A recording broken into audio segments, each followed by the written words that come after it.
meters at 000 degrees, speed 0.2 knots, please.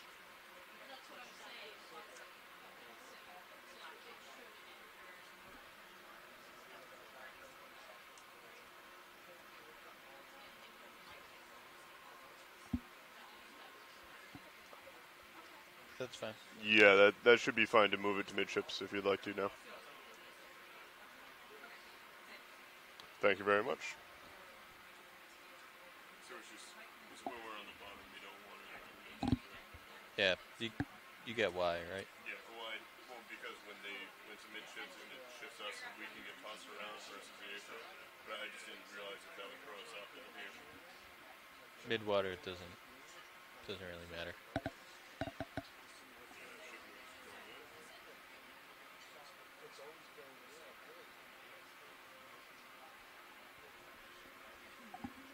Hey, Chris. Hello. Look at no. We had to dial in a ship move. It's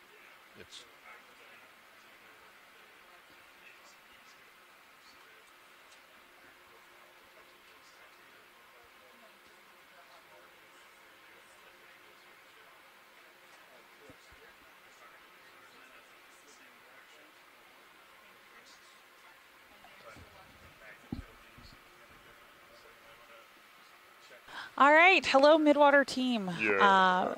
Welcome. And I was hoping that one of our Midwater teams on shore can give us a little bit of background about what we're going to be doing today. Chris, I'm looking at it here now.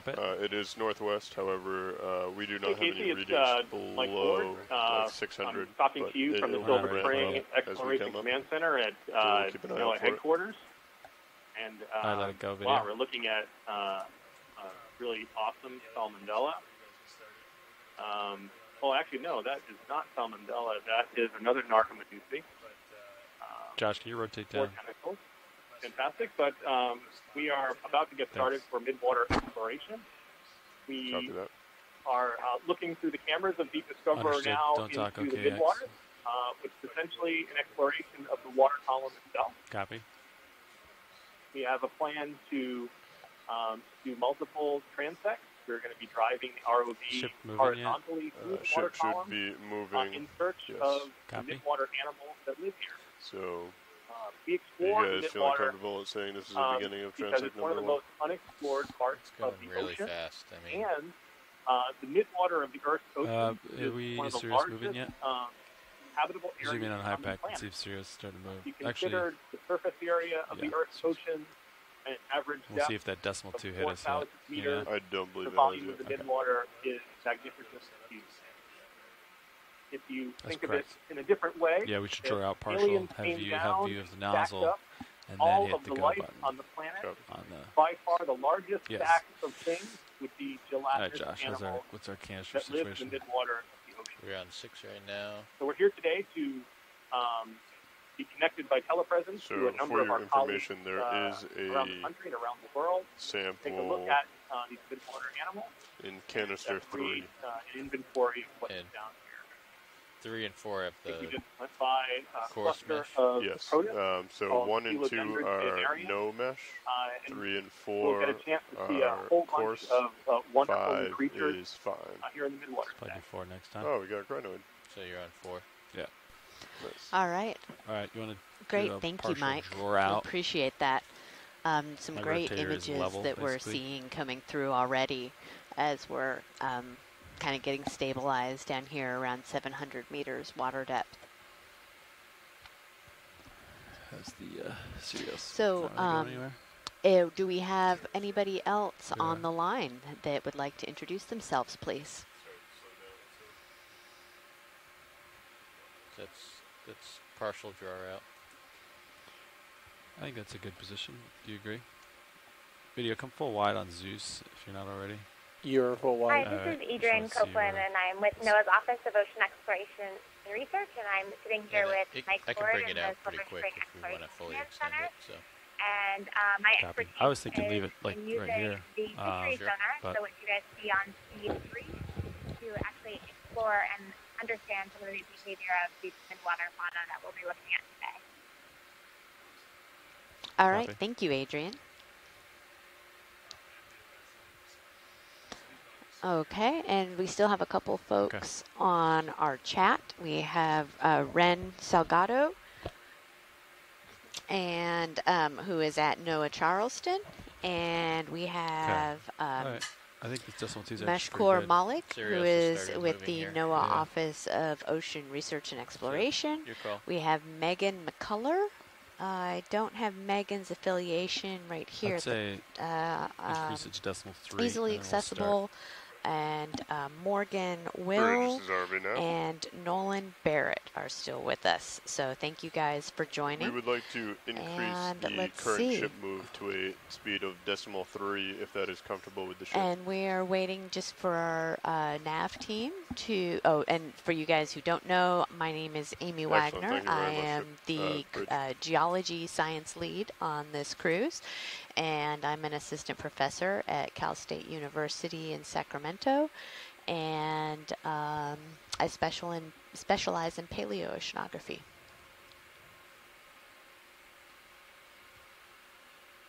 Just gonna get out and I'll start it. How's that sound? And your fog lights are half light bar or? Yeah, half light bar. Okay. All right, Lars, you can tell the scientists ready to go.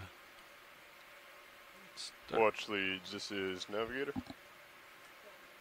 Wanted to let you know that this is the official start of the first transect at 700 meters depth. I'm just going to check your suction sampler here, Levi. Okay, video, we've started.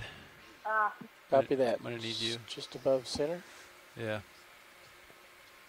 All right, so we have officially started our 700-meter transect. Super close to you. Just practicing. Something down. Pulling out. All right. Reset here. Gelatinous top center. That's too close, I think. Where's my rotator? The rotator's at 50 right now. My rotator. Copy. Tilting up. Okay, so as we explore, very much like the benthic exploration that was going on earlier today, we'll be making annotations in our C-Tube software. Top left. So that we can create an inventory and record the video that goes along with our observations Until we look at it throughout the day. It was me. Our first transect is right here at 700 push out and have meters, more time with the and different we have 3 more transects strand the left today, and we'll be exploring for about 20 minutes. Go for every it. transect moving horizontally. Looks like we Going have up. a siphonophore. This is a Pythonix siphonophore. Siphonophores are colonial hydrozoans, and they're animals that move into pulling out. that have specialized body forms that are connected by a common cord. Just full wide. And are highly modified. The bright white part on the bottom is cyphosome with stomach and stinging cells and tentacles, and above is we got the ship moving rolling, so we should slow down. But we're going a little quick right now. All one organism. Should slow down pretty soon. Along. We should see a lot of siphonophores. The Okeanos Explorer was in the general area last year. We did a midwater dive about 150 nautical miles north and east of where we are right now. Copy. And on that dive, we saw a lot of those coming on center. Just above center? So, yeah. We're at about the exact same time of the year. So I'd be curious to see if siphonophores are very popular in this area. Oh, where did it go? Only saw mucus. Yeah, all right, coming out. What we're looking at right now, and a lot of these particles that are sinking down, just left of center. Marine snow. That one right of center. These are aggregated algal cells that are sinking down. Oh, right in front of us looks like these are protists, and this is a Coelodendrid phaeodarium. These are protists connected here. Each dot is individual. Drifting away from it. And these Coelodendrid phaeodarians have arms made of glass. Still drifting away. Copy. They're very small, but our cameras are very good, so we can have a look at. All right, we're gonna let it go. 86 degrees, right underneath me. Tilt up. Copy. Tilting it. Pink coming at you. Too close. Following you forward.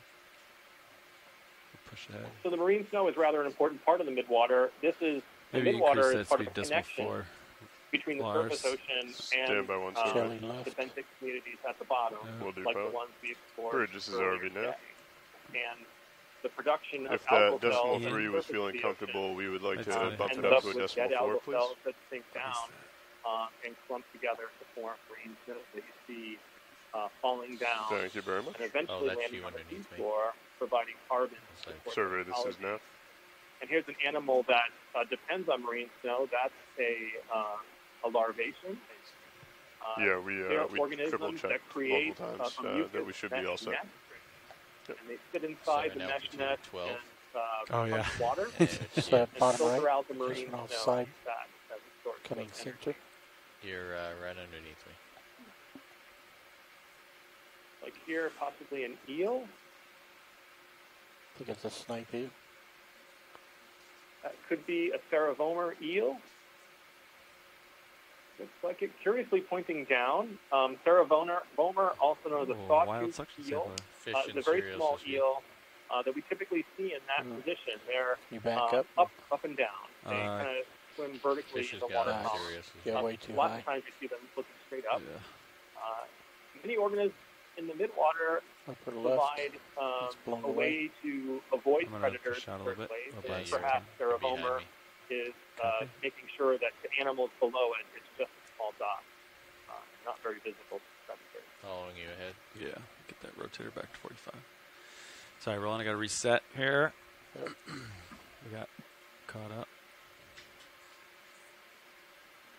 We got the ship is increasing its speed again to slow it down even more.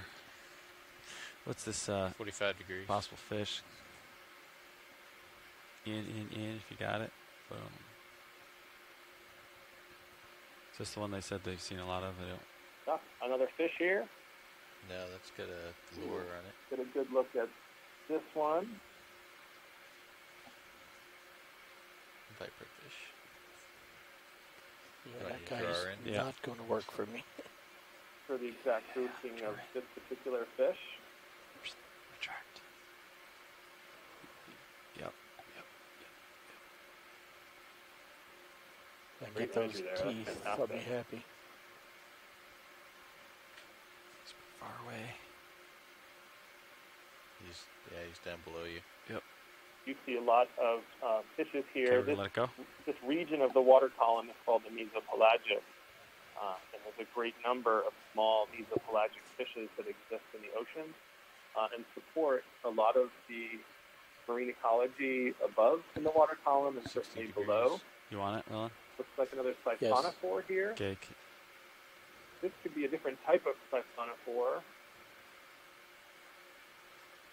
No, this could be a sedipid ctenophore. This is that So ctenophore they wanted in the suction. this is a comb jelly. I think it is. Hard to see that center mass. Sorry. What's really important it up. to take a look at, the orange-colored center mass. Hold. It could be the cytosome from a siphonophore, or that center mass could be. And losing light. Must be It down certainly below looks you. like it has more material than usually Yeah, what it you would is. see on a sedipid ctenophore. 80 So this degrees. is We'll let it go. gotta most catch likely a it. discarded cytosome from a siphonophore. Actually, it's a Siphonex siphonophore. You Oh, can see there's Max Iris very on that. faintly now the necaphore, which Copy. is the swimming bell, which All right, is almost punching out completely first. transparent. Shrimp goes by. Does decimal 4, Lars? Yes, it is. Still feels like it's fast, doesn't it? Siphonophores, and with the ROV Try decimal we're, 5. and with Deep Discoverer, we're able Copy to that. sneak up Find on decimal many of 5. these midwater animals and find them Bridges in is a RV very now. natural position Take of it, feeding. Roland. There's another Siphonex siphonophore. We'd like to see if we could increase it to Similar to the decimal one we saw 5. before. The current ship moved To the right, from decimal almost 4 transparent, to are the decimal swimming- 5. Dove on me. swimming cells, and to the other and then Excellent, to the thank you. back, the brightly colored lysosome has All right, stomach and Let's the find tentacles. something that's Great more capture. comfortable to look at for deep two here. Siphonophores, when they get moving, can move very fast. The one on the right. And they can actually synchronize their pulsing of the bells to make a labyrinth of maneuvers throughout the water column. Another siphonophore. Pretty far from Sirius. I'll start with my rotator up higher here. Great. And then we don't, instead of finding stuff that You dies. want your upper swing arms out a little bit, or? I think they're okay. Okay. Extend your lowers a little bit. Upper center. Yeah. Grab it.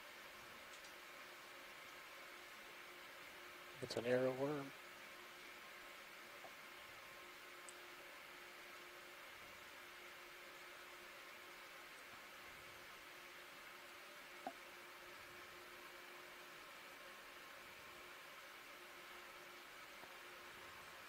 This is a Ketignath. This is an arrow worm.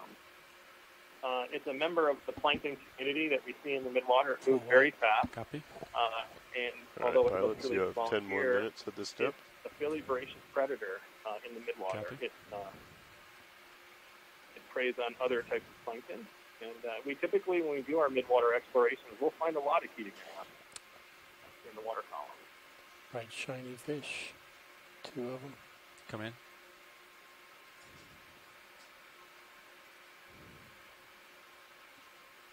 Small fish. Too close.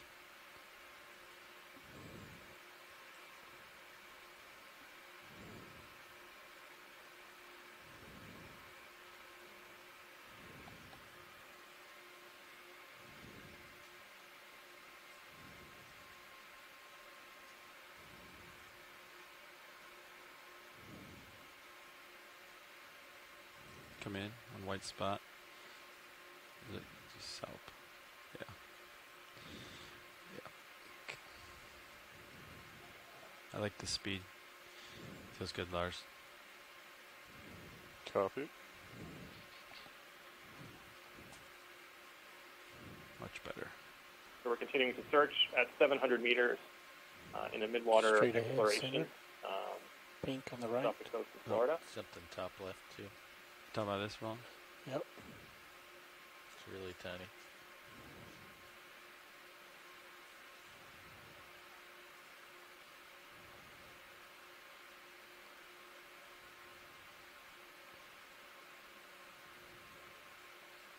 Very small gelatinous animal. Not sure. Trying to check it out.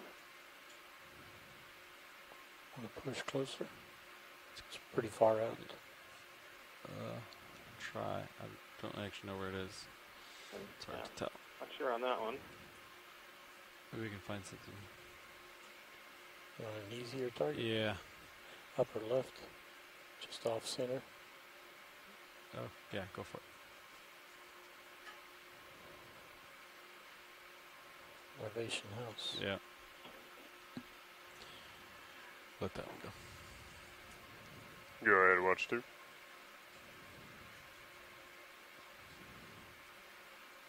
We currently have canister number 4 queued up. No problem. Oh, yeah, come in. Want to go in for the dot? I'm not sure what you're after. Never mind.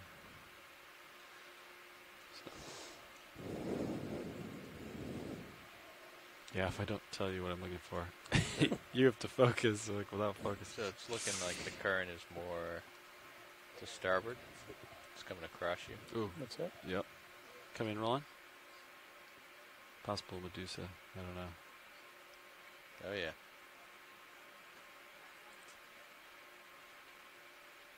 Looks like a helicreatid Medusa. This could be Helicera. This is the genus. Mike, is it? Like I said, yep. Is this one you want to try and sample? Yeah, if we can try to take a sample of this guy, that would be fantastic. Extend drawer.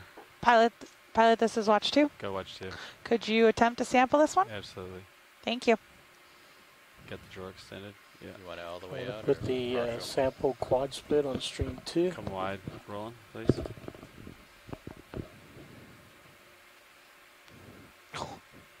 Start sucking. Do we want 4? Do we want the finer filter? something like this. Okay, we're going to attempt to take a sample of this particular jelly. Where you at, Halicreated Medusa, and when we first came upon it, we caught it with its tentacles fully relaxed, mostly feeding. Extended. I can push it all the way out. And as you can see, it can tuck in and start swimming away pretty quickly. We're at 600, 700 RPM. Jelly. Give me more. So that's 1,000. Hold that. You want... Zeus is really dark. I mean, mini Zeus. Still pretty far out based on the manip cams. Got it. Do we have it in the canister? Nope, no, yeah, it's in. Looks like we got that. Well done. Fantastic. All right. So we'll have a chance to take that sample back and take a look at it in the laboratory. And to take some samples for genetics. We might want to have a video clipper check it, but I'm 95% sure I saw something going. It's possible. Hey Mike, this is Alexis Weinig, the bioscience lead. For preservation for that, do you want the whole specimen in ethanol? So we're on 6 right now. That's 5. So that's can 4 to the right. Let's not do all ethanol for that one. Let's. We also found that if you cut if you look right up by the filter, I see a little legs. For genetics, but we might want to use something else to preserve the morphology so we can take some photos. And stuff. Great. Yeah, we have formalin on board too, so if that's better, just let me know by the end of the day today. Ooh, Roland, what's this? Come in. You bet. Will do. Thank you. Yeah. I'm going to bring your jar in a little bit here, Levi. Is this of interest? Okay, this is a Narcomedusae. This is a species in the genus Solmissus. Go ahead, Bridge. How's the light video? These are actually jelly hunters. So it's pretty good. Nice front lit. And the pilots, white part of the tentacles has many singing cells. And I think it's fantastic that we just saw a Halicreated. Bridges are RVNF. And we have this Solmissus. Decimal 4 is perfect, thank you. As well, because Solmissus come in more if you got it. On Halicreated. Hold. Where is he? Oh, come out to keep him in view. I think he might have got some of my wash, so he's kind of tumble around a little bit. Look for something else. Great image. Yeah, very cool. Probably. We, in the Pacific, an expedition a year or so ago, we had a chance to see the same sort of pairing in the water column in similar transects where we had a Narcomedusae, jelly hunter, and then a series of Halicreated Medusa, like the Medusa that we sampled. And I think it's interesting to get glimpses of possibly the ecology that's going on. This is a comb jelly. Comb jellies, or ctenophores, have multiple rows, typically 8 rows, a comb rows of modified cilia that they use for propulsion. This could be a species of Urhampsia. And you can see the refraction of the light coming from the pulsing cilia. These are rows of many combs that are assembled and pulsed to move it along. So Levi, did that sample come in pretty hot? Ctenophores, a little too hot. prey on the plankton and other jellies. It came in quick. I wouldn't say too hot, but quick. Yeah, I'm just thinking like once it's in the canister, was it like... It wasn't washing machine, but it was like light bubble bath splash. Okay, Roland, come back in.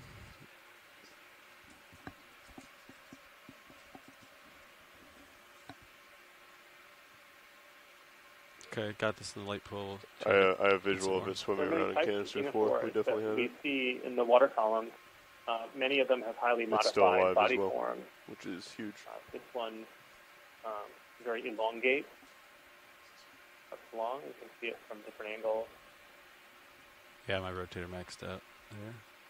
If I move, it'll prop wash it. Fantastic. Other dives that we did in the general area. not too far to the north of here, we observe many ctenophores and many types of ctenophores. Here's a shrimp on the left there. Just a little bit positive. The ship had to slow down to 0.4, so stuff's going to move by a little quicker again, unfortunately. But, I think it was a little slow at 0.5. Yeah. If you're just joining us, we're exploring at 700 meters in a transect. It was good for that sample for sure. To explore the Midwater, the water column itself. Yeah, I would agree. It took time to line it up. And it's tough because if it's coming at you, you got to make sure you stay above it. Otherwise, your prop wash is going to kick it around. Go ahead, watch 2.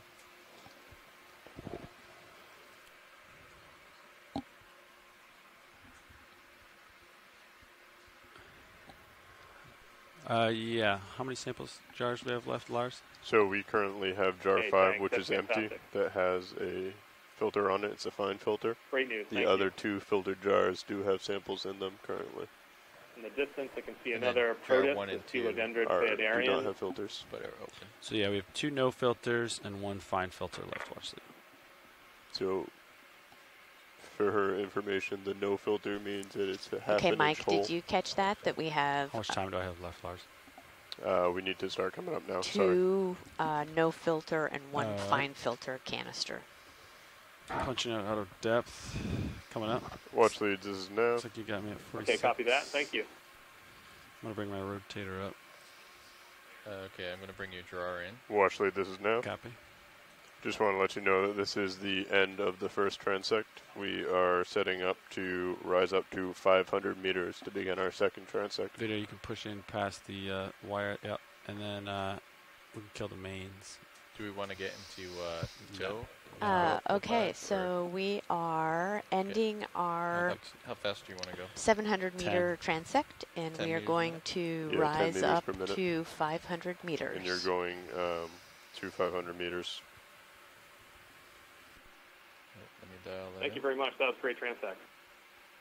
A lot of stuff. Hopefully we have some more up here in the next one.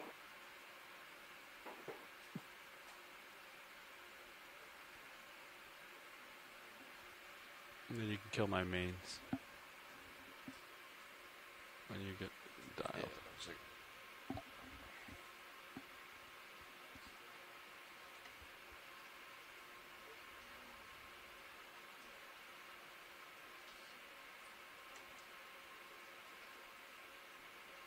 so you want your main lights off? Yep.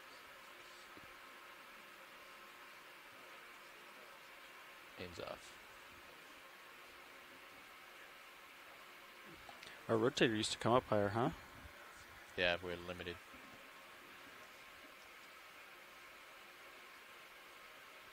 Have we even used that still camera? We could try some stills on Midwater. Okay, so we're fluctuating around 10 right here. Copy.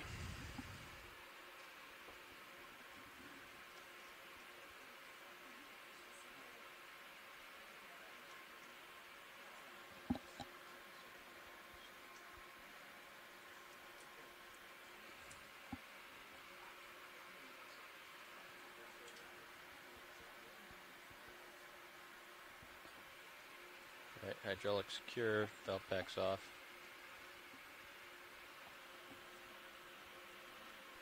Go ahead, Bridge.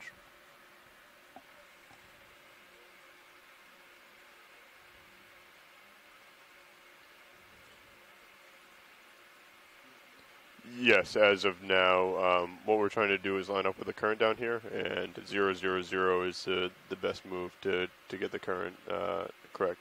ROV. So unless the current changes, we will continue at this pace. You can already see it changing. To the right. I'm lateraling to starboard a little bit. Some of that's from me. Yes, it should be safe for the ship to do a heading change right now.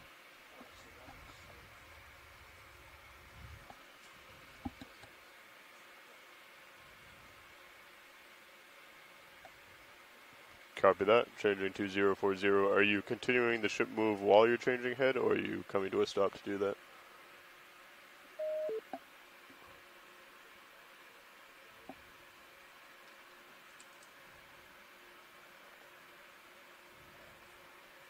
Excellent. Sounds good.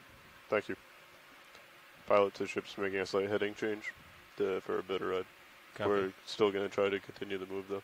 Yeah, so just be prepared. Yeah. So you need to turn to port. I'm just thinking, where's the ship going to go? Right now, we're in the water column exploring one of the largest and least explored biomes of the planet.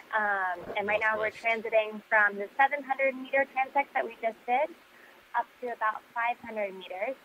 And we've actually determined these transects prior to the water column exploration by using the acoustics or the EX1903L2 fishery sonars that are placed on the hull of the ship, and they actually emit sound into the water column.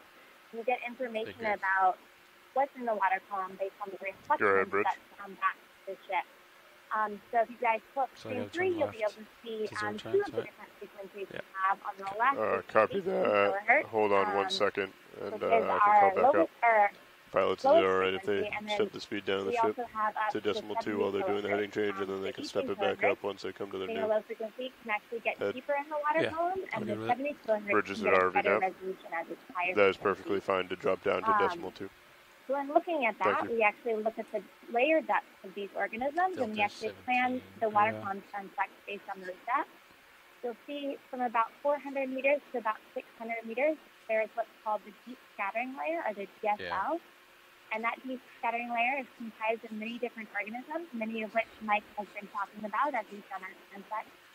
And we look at what is in these layers and try to understand their behavior as we do these dives. 40, they're coming to port.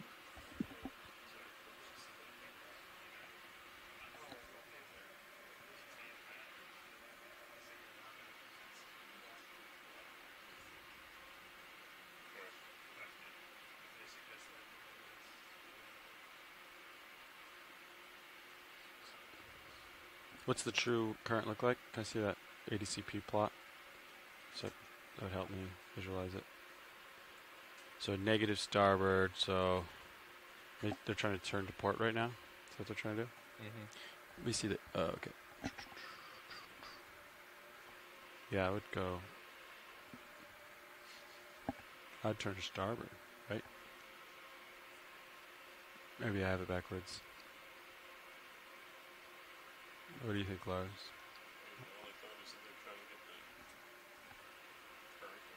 Wind's low, 9 knots.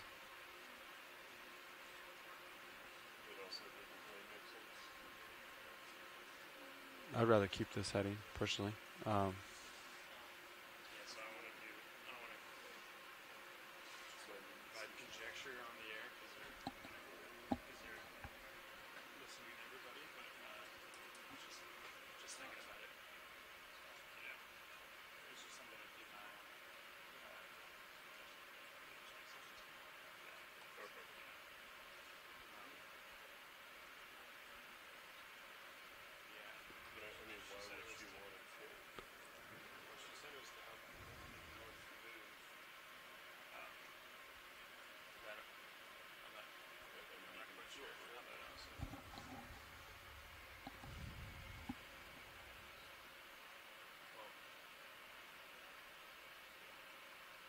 Okay, we're on our way up from our first transect at 700 meters, and we're moving up to our second transect, close to 500 meters.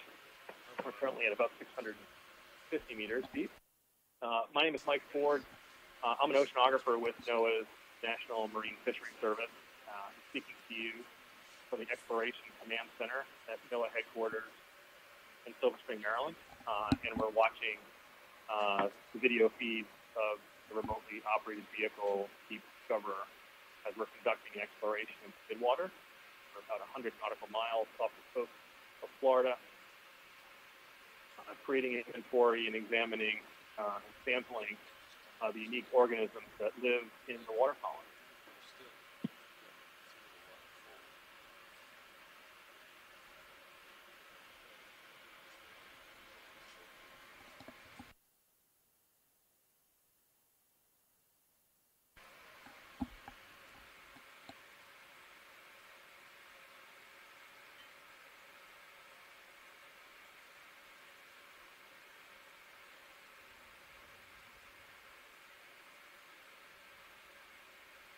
that's cool looking.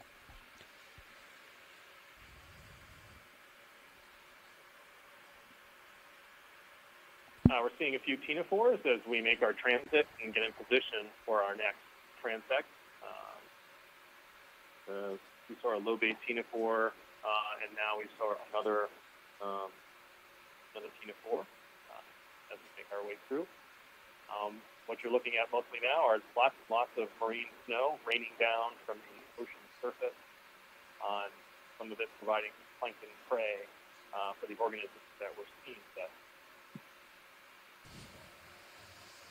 Hey Mike, this is Alexis on the ship. I was curious if you could explain for our audience what you mean when you say transect and what the significance of doing a transect is for a scientific purpose. Absolutely, and thanks for that question. That's an important part of what we're doing today. So we are driving our ROV through the water column, and it's an enormous area. And one of the things that we do to provide some consistency and is drive transects. And transects are simply a distance that we are driving horizontally. Their target so depth, Lars, 500? The ROV the is second slowly moving forward in the water column, depth. Looking for animals. Our transects are at specific depths. They're depths that we have selected to be fairly standard. So from one expedition to another, we always try to hit the same set of depths, same set of transects. Today, we're doing transects at 300, 500, and 700. And then one other transect close to another layer that we'll see in the water column. But they provide a little bit of consistency, and they are sometimes associated with features in the water column. Just like a benthic explorer would use the bathymetry or the topography of the bottom, in the Midwater, we would use characteristics of the water column to help guide us. And one of those characteristics is very well defined for us by our ship's acoustic system. Very much like a big fish finder, we use sound waves to tell us about some of the material that we see in the water column. And as the sound waves are bounced off of the material and back up to the hull of the ship, we can see lots of different material in the water column. And one of the areas where we get a dense return, or we see lots of material at a particular place in the water column, is called the deep scattering layer, or the DSL. And the deep scattering layer is an important landmark in the water column. It's a place where lots of small organisms live, whether they're mesopelagic fish, different types of siphonophores, jellyfish, certain types of krill or shrimp could be there. So it's an important layer for us to understand. In addition to our standard layers of in which we conduct transects, we also try to hit this deep scattering layer as it's biologically important. So that's a general method that we use to explore the water column and provide us with the ability one day to make some comparisons of explorations that we do from year to year.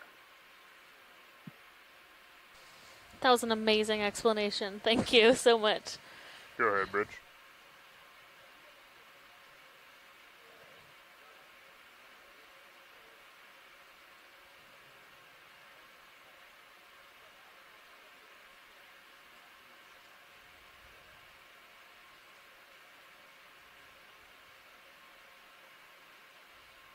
Copy that. Going from decimal 2 to decimal 3, holding current heading of 065. Pilot, see your copy. And we can see if decimal 5 is still too fast, or if we want to stay at decimal 4 once we get to the next transect, which should be about 6 minutes from now. What is the ADCP saying for? So right around 600 meters of depth. So I guess we're going to 500, right? We should be seeing maybe decimal 5 meters per second from the north, which should be around 1 knot from the north, and pretty much 0 from the west. So is that relative, or is that true? This is the ocean velocity plot, which I believe is true. Okay. So we shouldn't really start seeing the western component until we pass 400. So at the 300 transect, we should see it. Delta's the west. Yeah, I'm pushing up. A little high.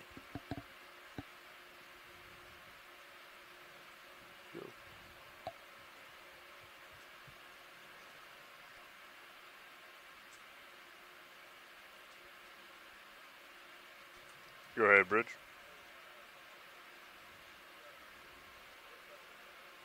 We are currently, D2 is at 536. We are going to a transect at 500.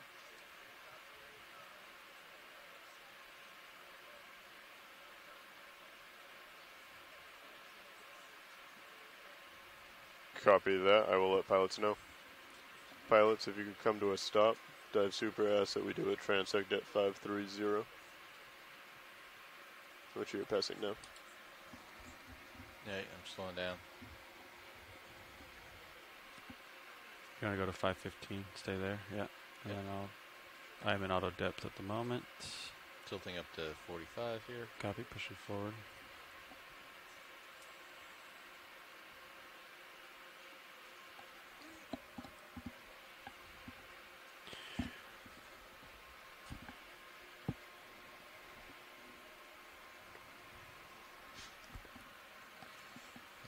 Would you like your hydraulics out? Yeah. I mean your drawer out, excuse me. Sure.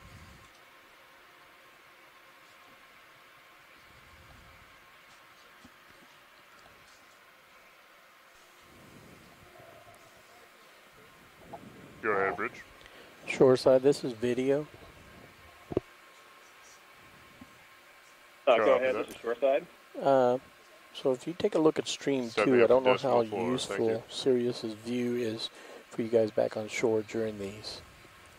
I can put on there the multi-view,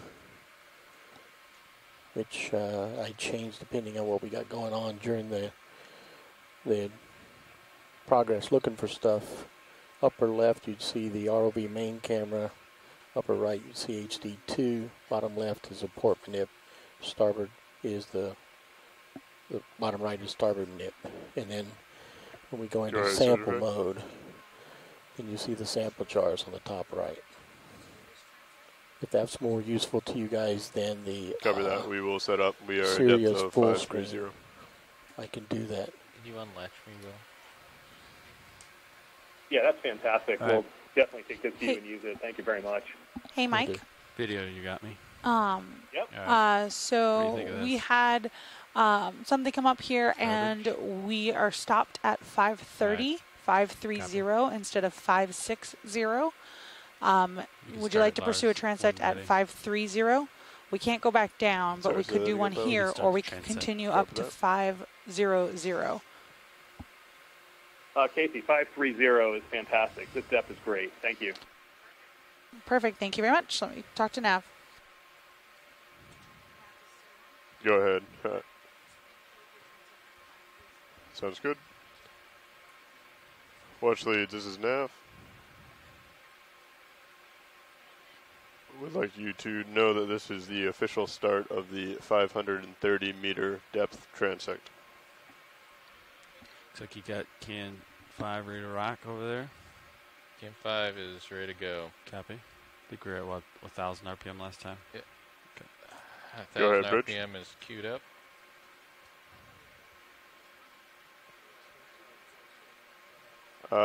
Hold at decimal 4 for now. I will talk to the pilots. We just arrived at our second transect, and we're getting set up at 530 meters. Thank you.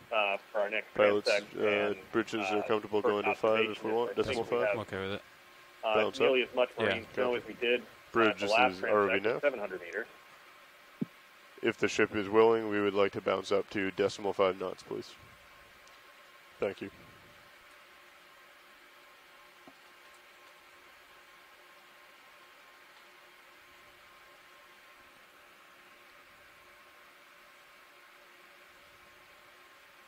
Tilting down. Pushing out. 60 degrees.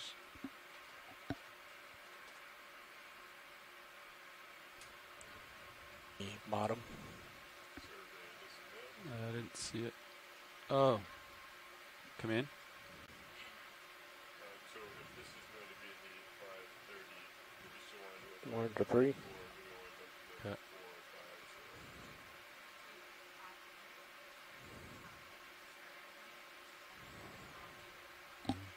Okay. We're going to be slowing down pretty soon. Okay, so this is the start of the 530-meter transect. Which will help us out.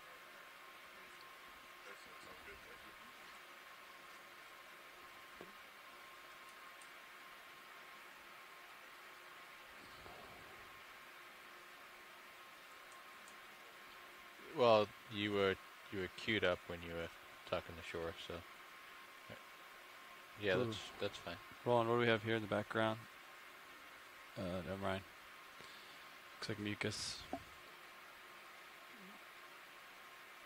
68 degrees. Copy mucus, pushing out.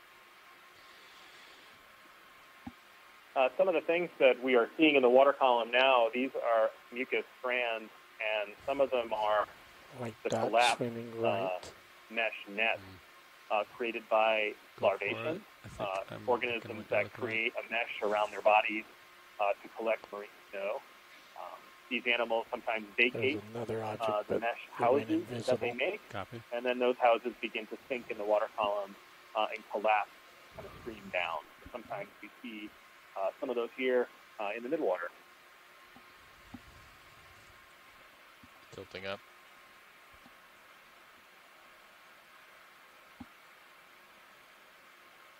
That's 55. 50.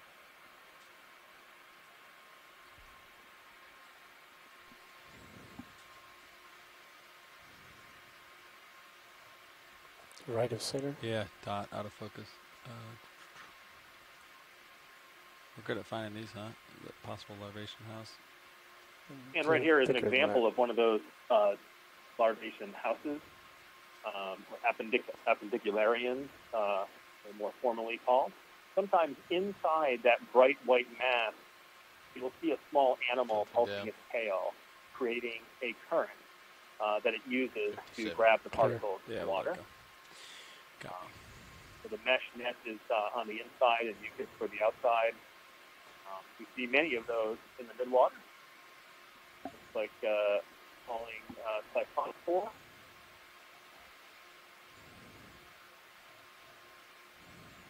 Tilting up.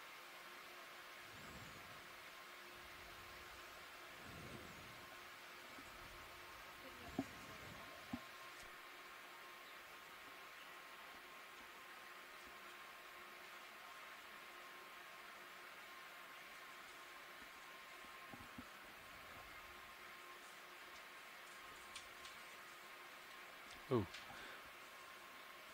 Come in video on chain. Long.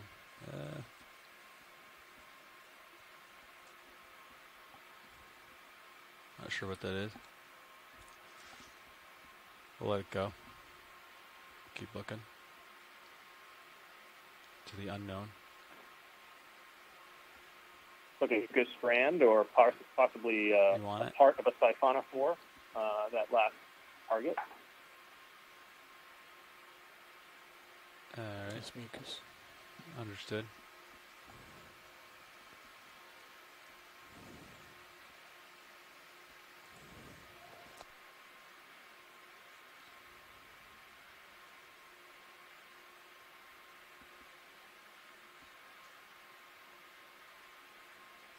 Oh.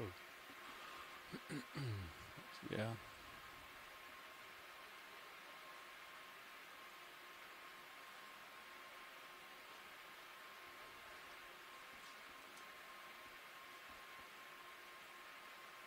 I'm trying to find you something. Yeah.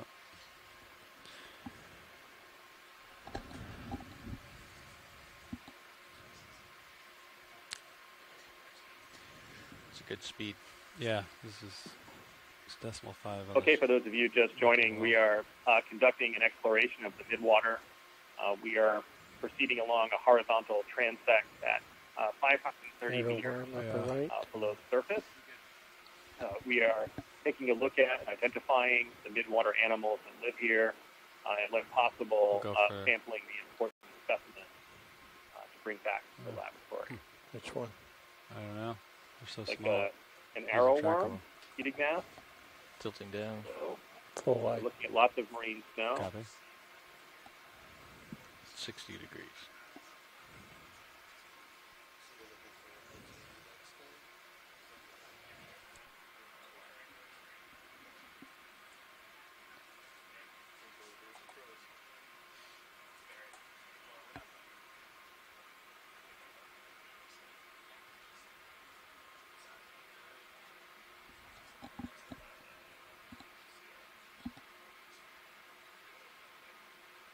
Ooh, vertical line.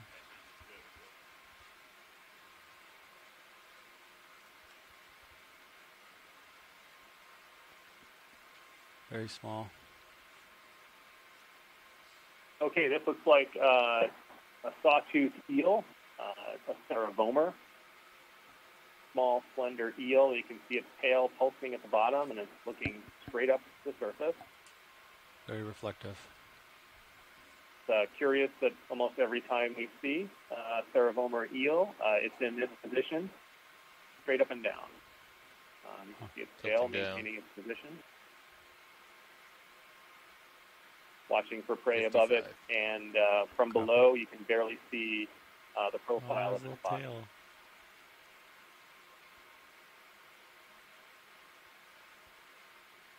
$65. The little tail at the end is so funny to me. 70. That was a good shot. Thank you. Copy, co-pilot. Highly reflective.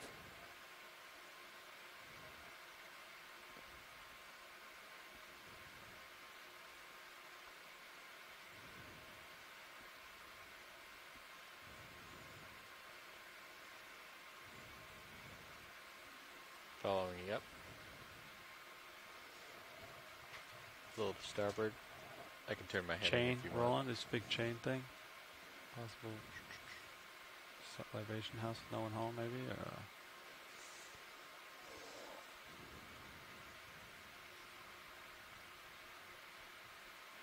yeah, we'll let it go. Turning to meet, line up with Josh. Current's a little bit farther to starboard. We can turn our heading a little bit. Okay. It's kind of nice to go the same way as the inverse of ship, but yeah. Okay, all right, let's reset here.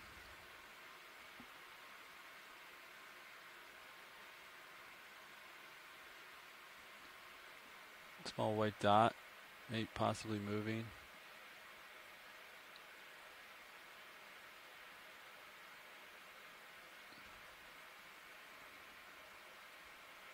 What is that?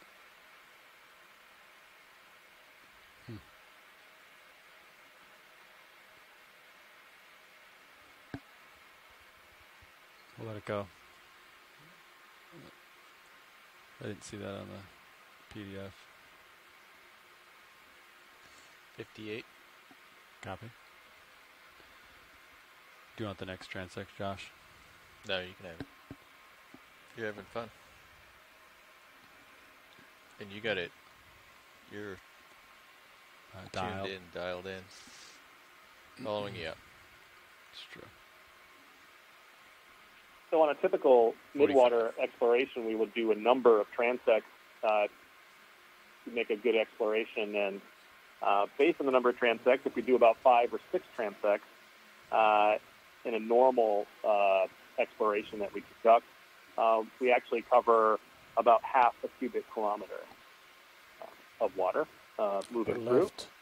We're looking, of course, very closely at parcels of water as we move along. I think he's really close, but isn't typically we translate through a volume that's about half a cubic back up kilometer. a smidge here. So not very much in light of the enormous size of the midwater volume.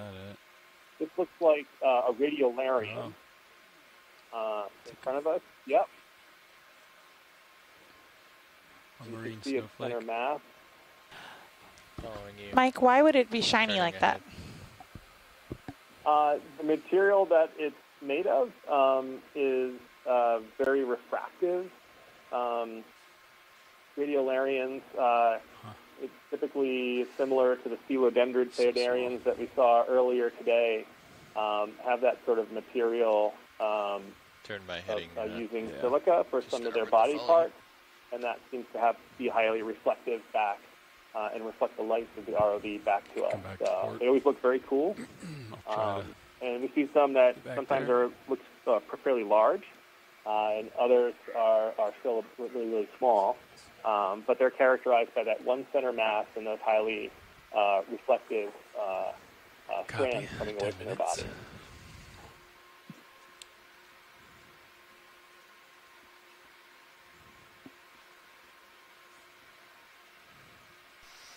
Mike, they're all laughing at me at how excited I got about the Radiolarian. I looked up at the screen and was like, ooh, and everybody started laughing at me. So just, you know, when you see those kind of things, be sure to point them out, because at least some of us get super excited. Oh, we're totally excited over here. This is, these things when they pop up after looking at the marine snow are always exciting as they come into focus. Fast little guy. It really is. This is very cool.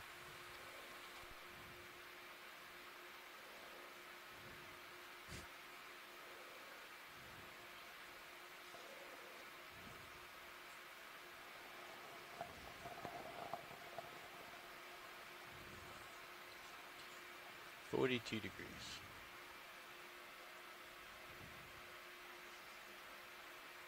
Let him go.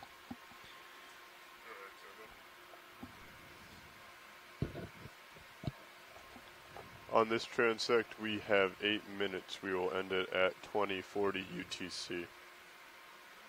And then we will go into a transect at 500 meters.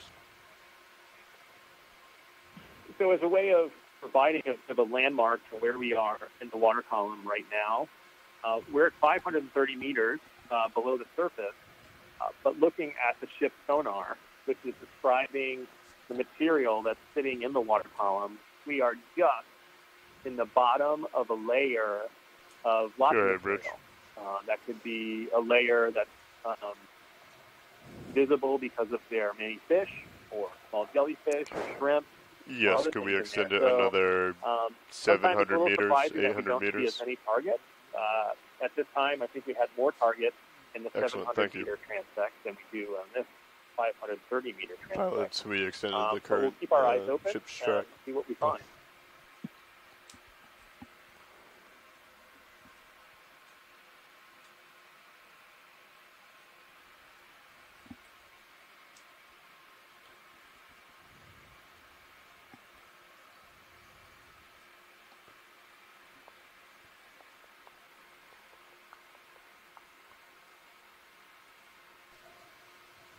See anything video?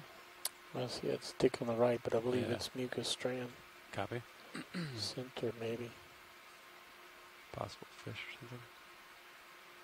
Very shiny.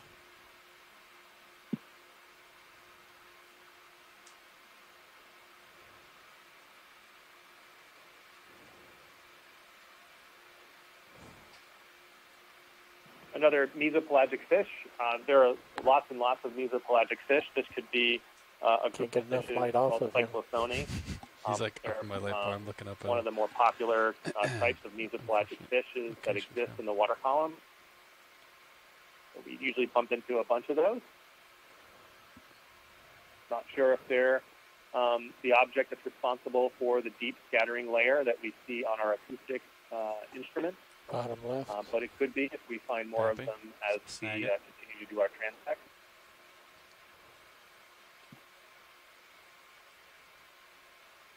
Very close to And another one. So this could be sort of the fishy layer that exists in the scattering Drifting layer. right off screen. Sometimes the fish dart away really fast. Focus. I gotta get back in Josh's field of view. Got a So maneuver far, here. a handful of them. It could be. What's that dot? Silting down.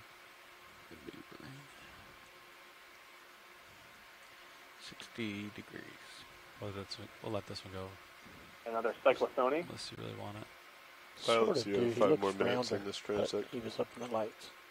So it's very possible that the bottom end of the deep scattering layer is caused by an aggregation of cyclotony. Sorry, what'd you say, Lars? 5 more minutes in this current transect. Copy. Tilting up. Copy. 5 more minutes. Roll on. Let's find something there. Straining hard.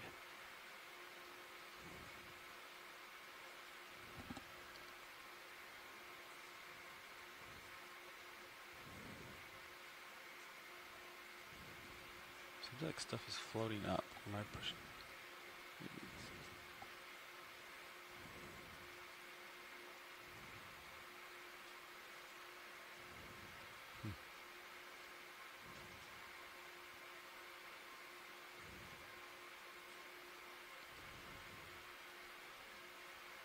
Small fish left. Yeah. Just think of the same thing. Upstream. Deceiving. Upper left. Just went off screen. It was a dot. I think there's like something going up There's right now. several studies of the mesopelagic fish, like the cyclotony that we're looking at now, Top of screen. Come in. have counted them up and estimated the abundance of these types of fishes in the world's oceans.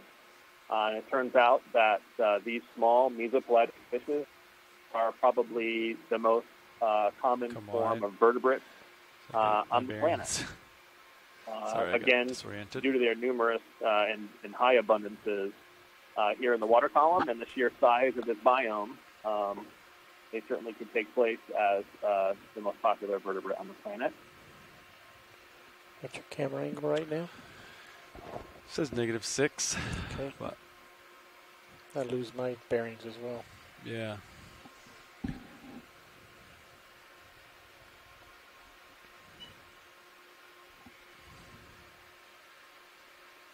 Come on, something good here.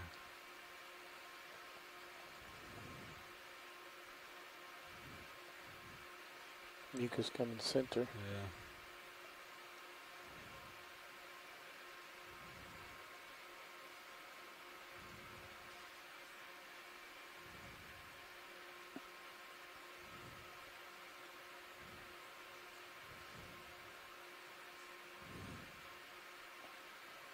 $40 degrees.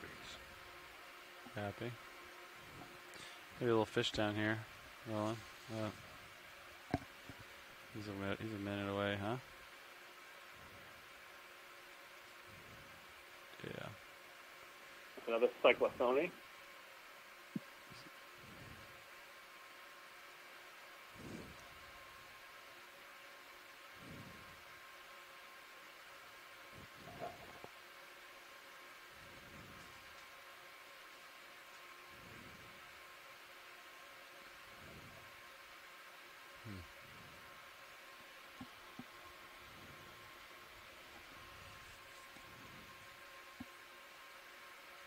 Shiny at the bottom. Copy. Go for it. Gone.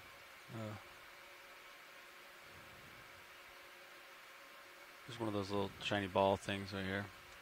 Where? Center? Yeah, I'll center it. There it is. Yeah.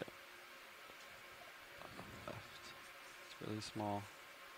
It's blowing around. So in contrast to our transect of 700 meters, this particular transect looks like we had a lot of fish, a few siphonophores, a couple of ctenophores, but certainly not the abundance of gelatinous animals that we saw in the previous one. So, Mike, on video feed 3, we have the EK60s, and you've mentioned a couple times that we are targeting the deep scattering layer. Would you explain for folks what that is, for if anyone's just joining us, please? You bet. Happy to. Pilots, we've come to the end of this in the water column, very much like Benthic Explorer uses symmetry. We use different attributes of the water column to help guide our exploration. 500 meters. I'm going to pause for a second. If we can collect this one, we should. This is the low base Ctenophore. Next transect is at 500 meters. You can tell by its pulsating one, so if we can go ahead and try to collect this one. Great. There's several different forms of ctenophores. We saw a very elongate one on the 700-meter transect. This is certainly a big low base. You can see a few things going on. It's teen rows, home rows. You can see refracting very brightly in the lights of the ROV. Full wide. And you can also see 4 pointed structures in the center of its body. I don't know how big that thing is. These are oracles. Turn it on. Ctenophores can create a feeding current using the cilia and pump prey in between those lobes and suck them up.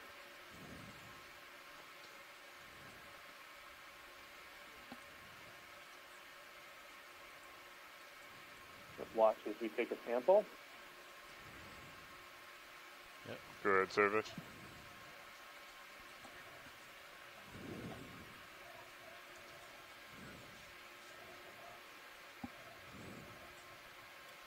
Survey, this is Nav. We currently have canister number 5. Okay, coming into view was a Philodendron phaidarian at the very end of that. Sorry, Casey, I can go back and talk about the deep scattering layer again. A landmark in the water column go for one more it shot can here. be created and looked at using our sonar. So our ship system, which uses sound waves into the water column, can identify where a certain material exists. And those sound waves, like a fish finder on a small boat, can paint a picture where the aggregation of material exists in the water column. RPM. And at times, and we've known this all over the ocean, we typically find a layer which has lots of scattering and lots of acoustic returns. So we see lots of an aggregation of material at this layer called the deep scattering layer. And lots of times we find fish. We find shrimp, other jellies, all right, we're gonna call lots of material there, moving up and down the water column throughout in both of the last samples that you've gone for, you've been able to actually see them in because it's mini-zoos. interesting I don't know if ecologically. it'd be helpful to It's an put important mini-zoos up on the second screen. aggregation of animals for us to understand how the midwater works. So the deep scattering layer I was is trying to go by manip cams. That's how I got it last time, but yeah, I'll definitely try. Was I pretty far on where we might find lots of animals to take a look at. Yeah, it was coming off to your one side. starboard side. Okay.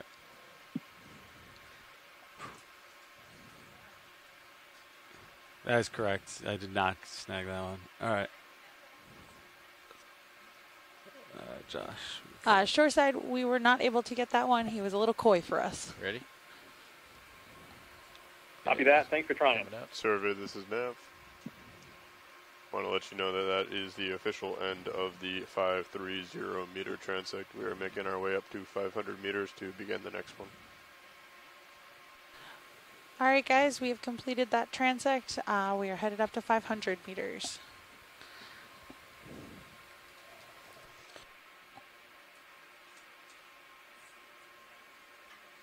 Okay, copy that. We'll move up to 500. Thank you.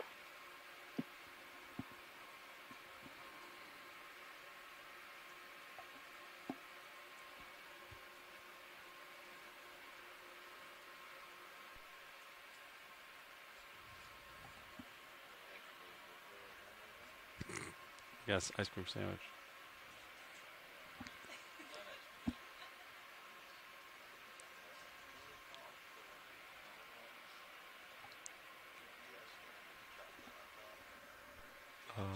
That's the drumstick. That does sound pretty good right now.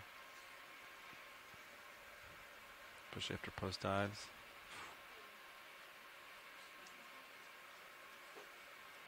Alright, D2 auto depth punch it 500.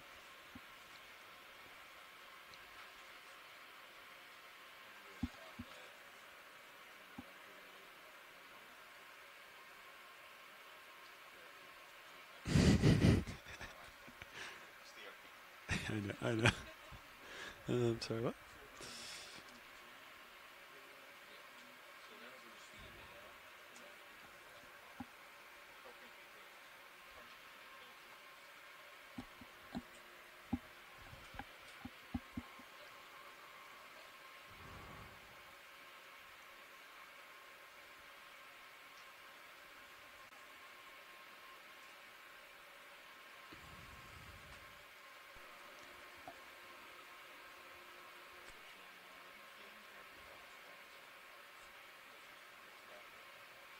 Copy.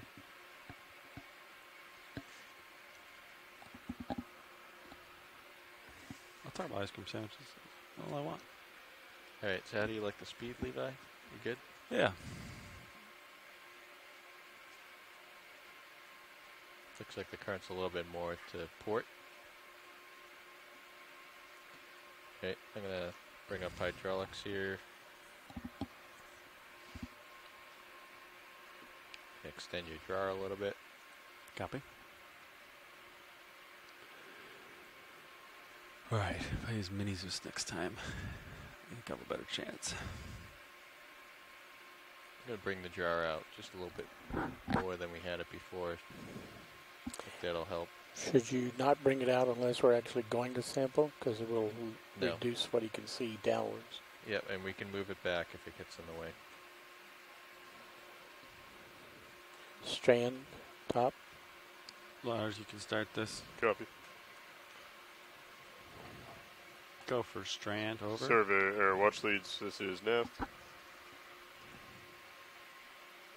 We are set up at 500 meters depth, and we are officially beginning the 500 meter transect.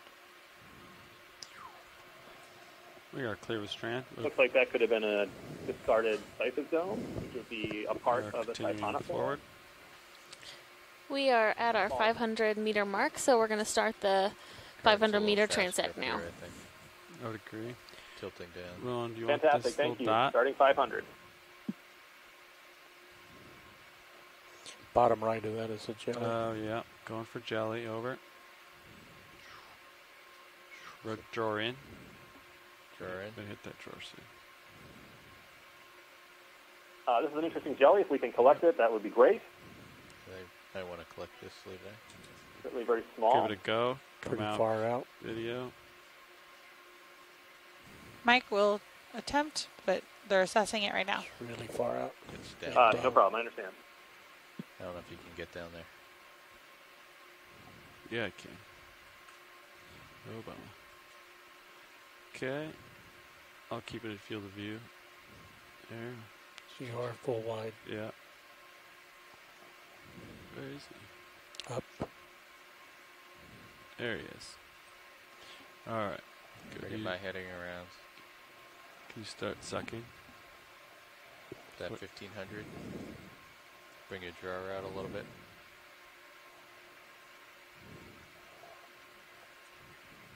He's still below you, I think.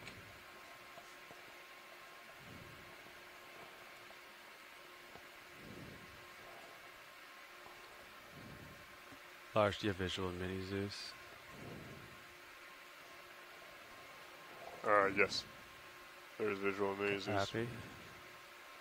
Okay. He's driving off to your port now. Underneath your thing. Right around there, looks pretty close. Increase. Increase 1800. Yeah. Remember, with the smaller filters, the suction is reduced. Coming down a little bit for you. Oh! There we go. Ramping down. He's in there. Off. Fantastic. Excellent collection there. That was a small Medusa. Yeah. It was a type of Medusa that's called a Rapalinamatid. I think most likely that was a species in the genus Arctopodema. It's back a little bit. One that we see sometimes in midwater exploration. Alright. Easy to pick out because of the nature of its. So do you want to get your depth back? I'm only 2 down. It's a very small Medusa that most likely so it looks like we want to moves come along port and feeds significantly if you look at the plankton. But sometimes these small animals, set points at small 500. gelatinous animals, in good numbers, can play a fairly important role to what you think in the ecology in this part of the ocean.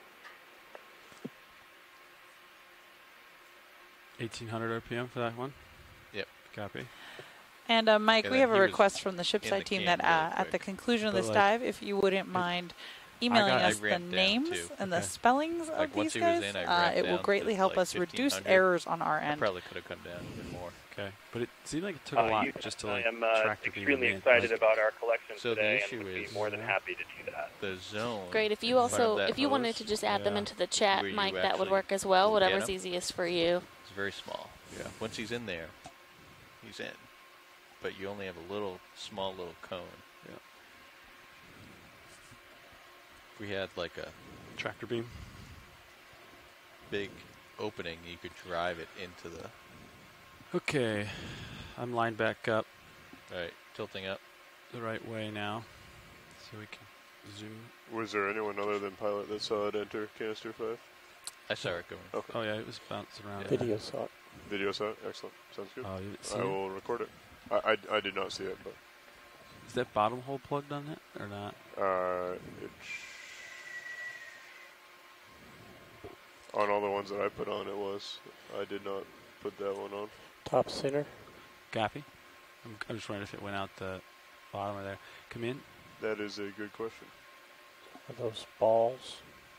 Am I looking at the right thing? Just so sometimes when we make an exploration of the Midwater at this particular location, we off to the right. And when we have an expedition with several dives planned, a lot of times we wonder if we would see the same organism here at this location about 100 miles off the coast of Florida than we would say later in the expedition when we're farther north off the coast of the Carolinas. Copy. And typically, when we do the Midwater explorations and we take a look down here, we do find big differences over fairly short distances.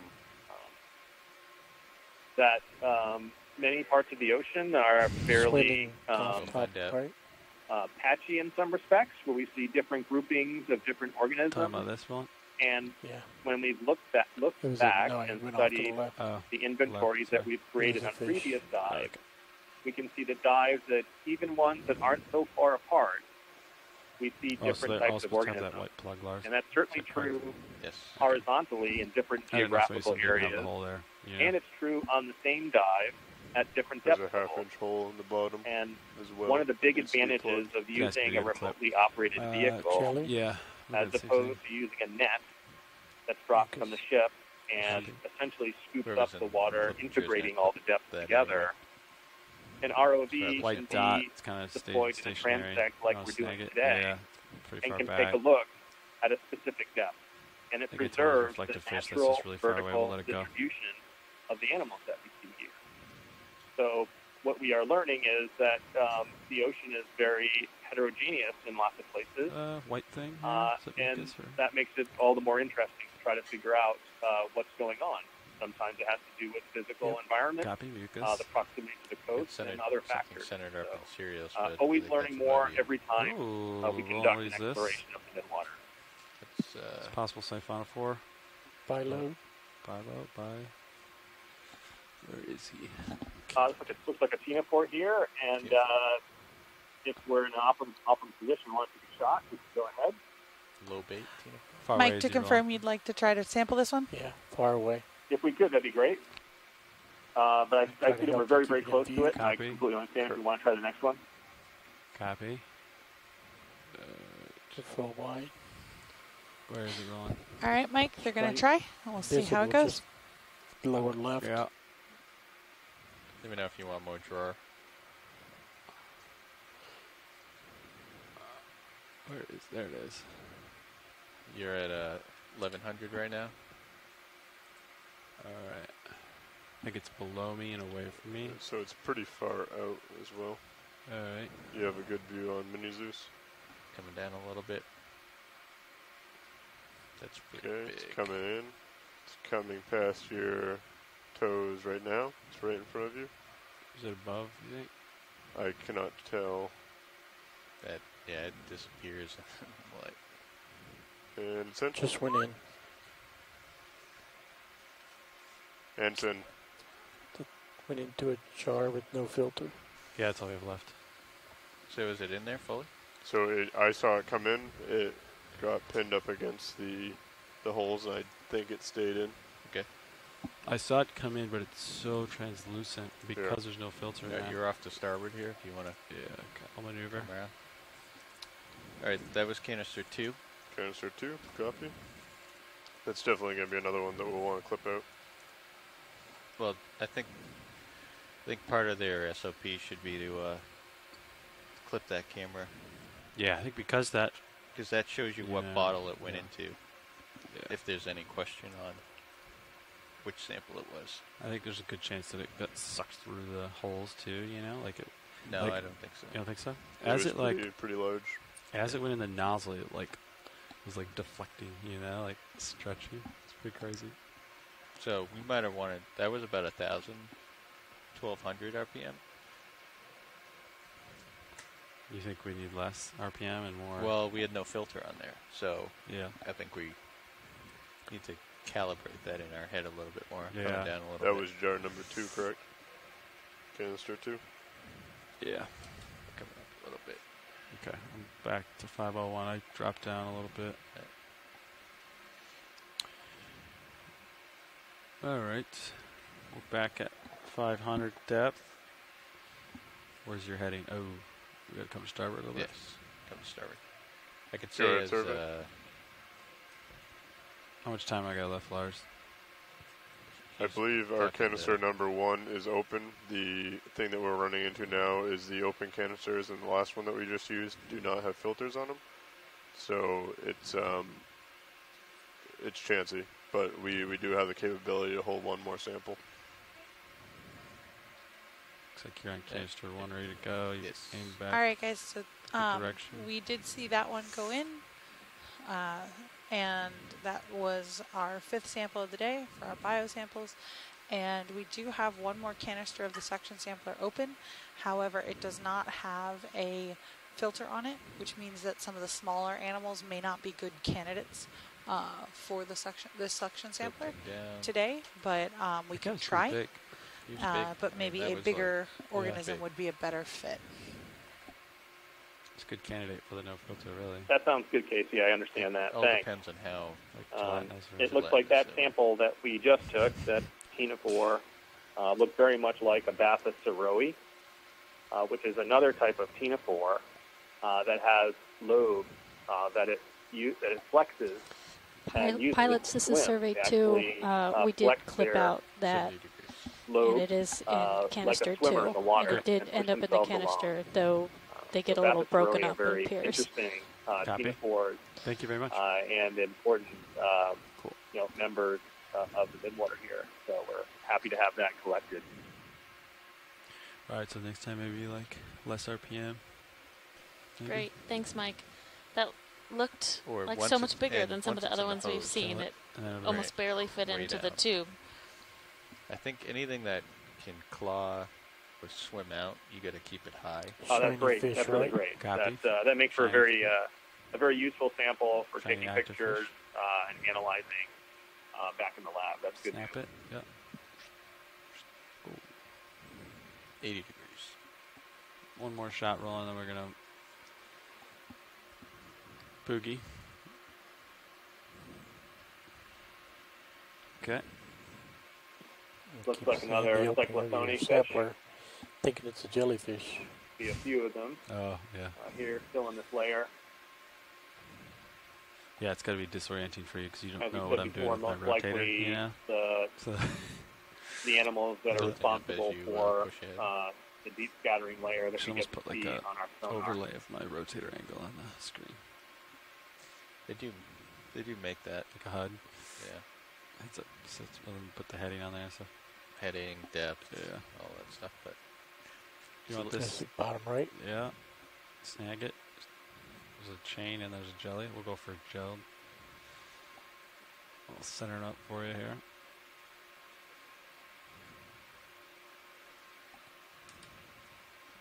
Drawing in a little bit.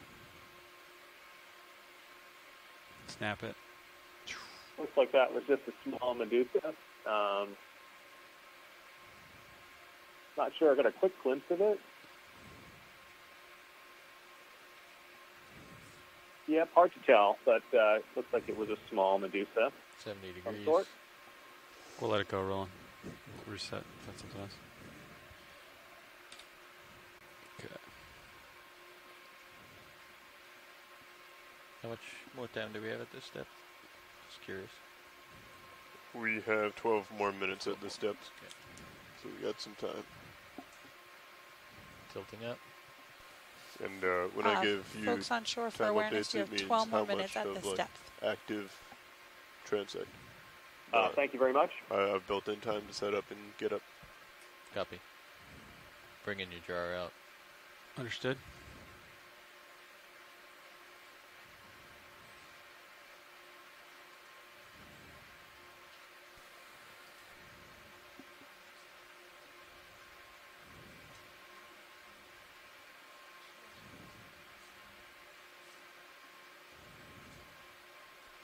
Nice strand top.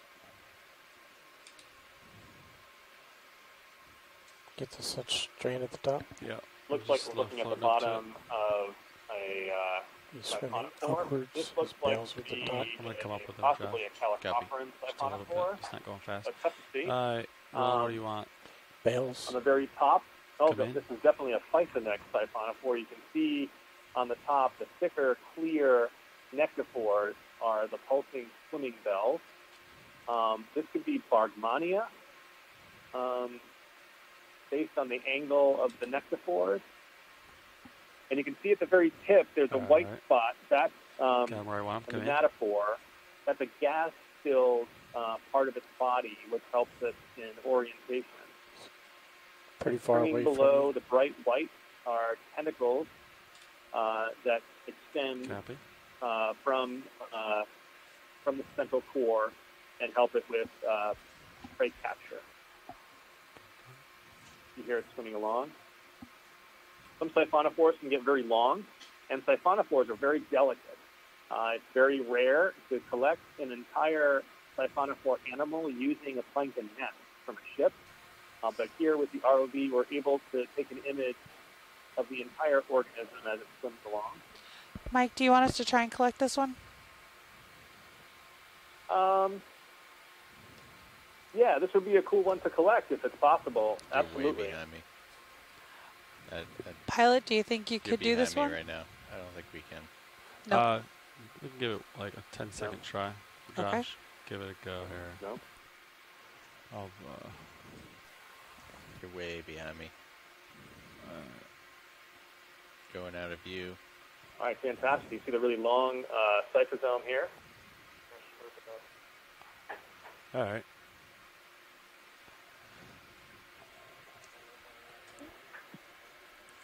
I kind of drove into it, but it was so delicate. Swimming underneath. You gotta push ahead. Yeah, I am. Yeah. Maybe next time. Yeah. Thanks for trying. I appreciate it. One of the great things is to be able to see the full length of a siphonophore using the ROV like this. It gives us great insight into the potential it has and the potential impact it would have on its prey. That's a very long cyphosome, and a lot of tentacles can extend from that cyphosome. In other times, we've taken pictures of siphonophores with their entire cyphosome coiled up in a huge volume of tentacles ready to capture prey as it sits there still in the midwater. They have a very high impact on other animals in the midwater, and very cool siphonophores like that. Copy. Healthy. FYI, I saw squids as we were starting to collect that other thing. Ooh, we'll keep an eye out for them. Gelatinous straits below.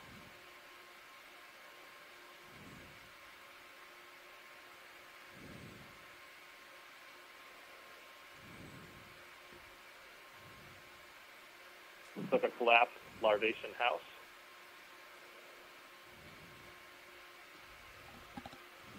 Oh, that might be partially inflated. It looked like some of the mesh was still intact. Wasn't really sure if there was a larvation inside that mesh or not. Sometimes we can't see it. Oh, just an out of focus strand.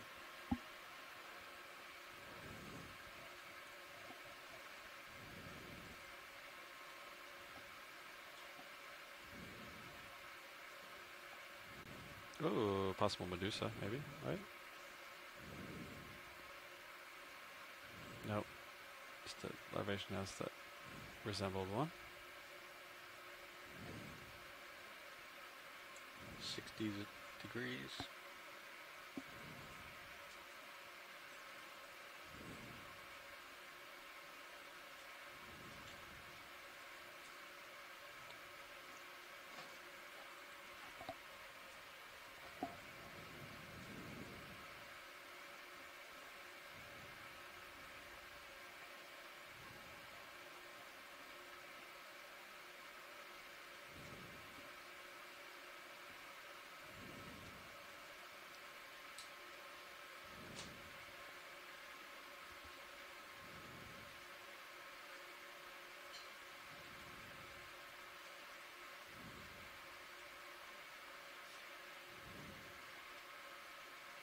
What's this, Roland?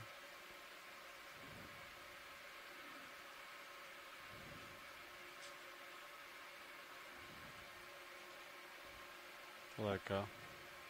Another larvation house that we're seeing at this depth. We're seeing a bunch of them, and it's not unusual for us to see many of them in a row on a transect.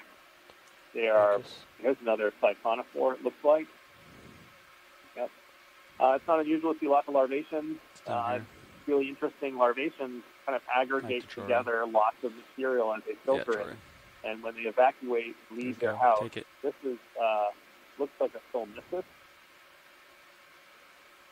This would be cool to collect if you have the opportunity to do so. Okay, Josh. It's a Narcomedusa. If it's possible to grab this one, that would be great. Keep him in focus. Yep. Zoom out. Try to get an idea where he is. Like he's way below you. He's pretty far away. I've got Max Iris. Just gonna come down. I don't think he's that far away. I'm gonna extend the drawer. Squid's below you. Copy, squid. There are multiple squids below you. Okay, Mike, we're going to attempt to collect. If you're watching at home, you might see some squids right below where we are currently looking at the... Left of the... Did it just go in? No, he's still in front of you. No, we saw the squids. Thanks. That's very exciting. Something else went in. Oh, no, something else. Maybe I was looking at the wrong thing. So we're going to attempt a collection of this Solmissus then. Great. Still in front of you. Yeah, no, I got a visual of that one. I was looking at the wrong thing or something.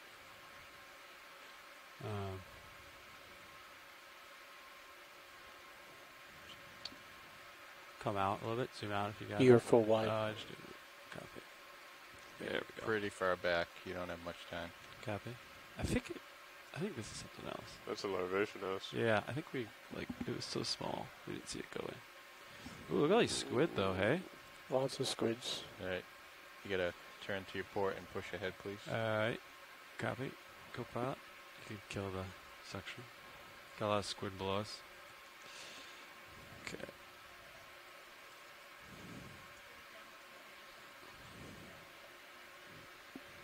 We do not. Yeah, absolutely not. No.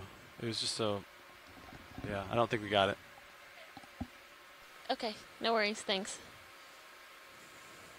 Yeah, when it starts out below you or above you, that's... thanks for trying. It's really... it's hard to get there in time. Really difficult to grab some of these. Solmissus is interesting. You'll see that that particular jelly so you have 3 more minutes like a of disc, the step.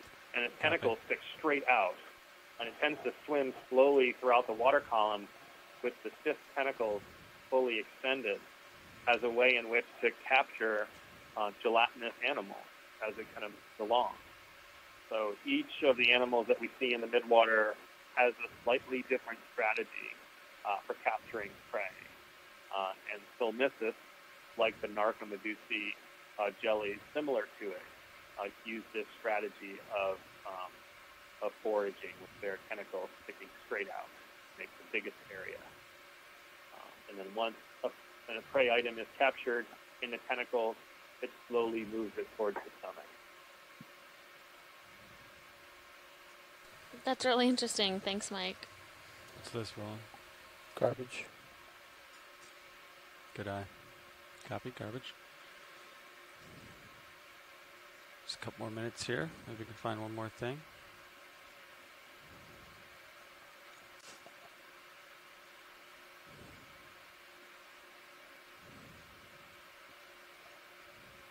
Pink.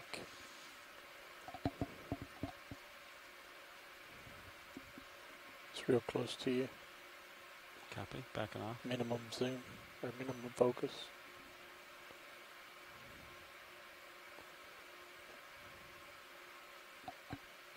.73.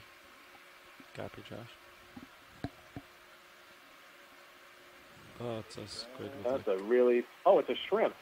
Yeah, shrimp. Oh, a shrimp with maybe a mucus strand or something in its grip. Is he really close? Yes. Back to minimum focus. Now he's going away. He looks like he's almost like windsurfing. Look for something else. Yeah. We'll have to take a look at that in the video again. That had an interesting body form that might have been something other than a shrimp. It could have been a small larval form of another crustacean. Yeah, but a lot of squid I think it's really cool that we get a glimpse of them carrying different things and capturing different objects. Slow down, let them catch up to you. Stuff like that. No, that's not a matter of catching up to you. Is that right? All right, pilots, 30 seconds. Strand. Hold. Yeah, you're right. Yeah, the current's definitely faster as we've been doing this. It's been increasing on you. All right. Yeah. Lars, is it time? It is time. Big go. Copy. Jar is in. Watch these. Push up, This please. is Nav. Copy. Pushing out. Just want to inform you that this is the end of our 500-meter transect. We are preparing to move up to 300. Copy. We have just completed our 500-meter transect, and we will be headed up to 300 meters. Punching out of depth. Yeah, that's 40 degrees. Great, fantastic. Thank you very much for that transect. Ready to and come up? Yes. Stand by. So what are we going to, Lars?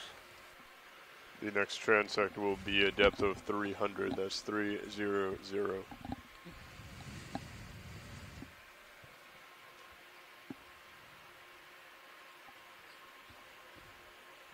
I think that jelly went in. I think it went out. I'm going to look at the clips. I think he was out of focus when we went through the nozzle. Sticking with it. Okay, so ship's going decimal 5 right now, and we're going to shallower water, which has more current. Is that correct? Yeah, this is when that ocean velocity starts helping us out. At 500 meters, we were seeing probably like decimal 8 knots of current from the north, and just about 0 from the east or west. As we increase to 300, we should be seeing almost probably a knot of current from the north and maybe decimal 4 knots from the west. Okay, so... To the north. To the north, yes. So we're going to have to speed the ship up. Yes. So what's our next step? You say 400? 300. Oh, 300. Okay. Do you want me to call and have them preemptively speed it up, or do you want to get there and see? We have about 20 minutes, which will put us into the next shift. It's okay right now. Okay. We'll hold off and let the other pilots set themselves up. So they're gonna like it. So the next shift is going to take this. I believe they're coming in at 21:30. Okay. And so as we make our transit from 500 meters up to 300 meters for our next transect, now I have a nice easy. I can mention another tool that we use to help understand where we are in the ocean when we do our midwater exploration. We're in an area in the off the coast of the southeast United States where one of the most important ocean currents in the Atlantic, the Gulf Stream, exists. There's a lot of stuff going on. And we are able to use model ocean models, ocean computer models of the Gulf Stream to help understand where we are relative to the Gulf Stream current. The computer model, combined with the instruments we have in our ROV, can help us verify if we think we're inside the Gulf Stream or not. Because I'm trying to instruments do on the suction ROV right now and keep an eye on. We're close to 500 meters. And our temperature of the water right now is 15.3 You have to like basically Celsius. watch it. Yeah. You know. The So computer I models think that at we that get point, from NOAA's Nav National really Center needs for to Environmental be Prediction keeping an eye on can show us what the temperature would be at about And 500 D2 meters at this and helping location. the co-pilot. And Yeah, the temperatures that we have here indicate would that it most be? likely we are just inside. I was going to say the if we Gulf switch Stream, these two monitors, and but we that are one's not as good as feeling this the for effects of the seeing. Gulf Stream Yeah, based on temperature. Um, And I'm sure that our ROV operator you might have want been to take dealing one of all the rails day and put that cam on with it. the effects of the current itself, movement of the water, which we look like During the Midwest, because a rail cam you don't really need midwater. on the order of more than Not much. 0.7 Or you can, centimeters per second. I don't know. We have to think about it. So in addition to things like the acoustics and the deep scattering layer that tells us the material in the water I think column, the co-pilot just we has can use to satellite imagery and computer models doing and the 12 instruments things in at our once. ROV to help tell us if we're inside or outside some of the most important ocean currents in the Atlantic.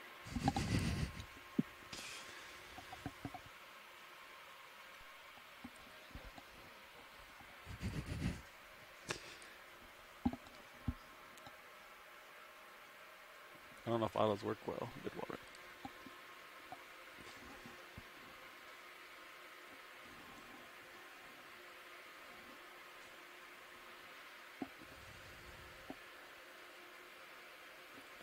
Hydraulics are off.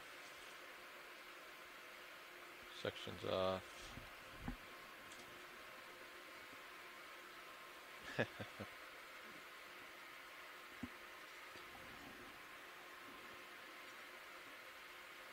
In piloting, I mean, you have to watch all three screens to try to line that guy up. I basically do Zeus for like left and right because the Zeus is looking right down it, and then I do the minute cams for depth. Do you think having the or like left and right works well for you? Do you think the fog lights would help or hurt? I don't know. Like, because the problem is you have this translucent thing, and then you just lose it. You know, yeah. It gets close, and then it's like invisible. You just gotta send it. It's very difficult. I think we got that. I think you guys looked away, and I was looking at it, and I think it went in. So I'm gonna. I saw something going in as well, but I think it was out of focus because it's too close, and it went in, and then it would probably suck right through the hole. But the thing that I saw go in is what I thought we were originally going for, and then you guys mentioned there was something further out. Which that was just a larvation house the whole time. I think. Again, I think we're too high on the RPMs. I think the gelatinous stuff. I mean, it's tough because you want to make sure you get it in there. Yeah, that's the thing. Is like. But then you need. But then you just gotta ramp it way down because it's gonna go through that hose fast.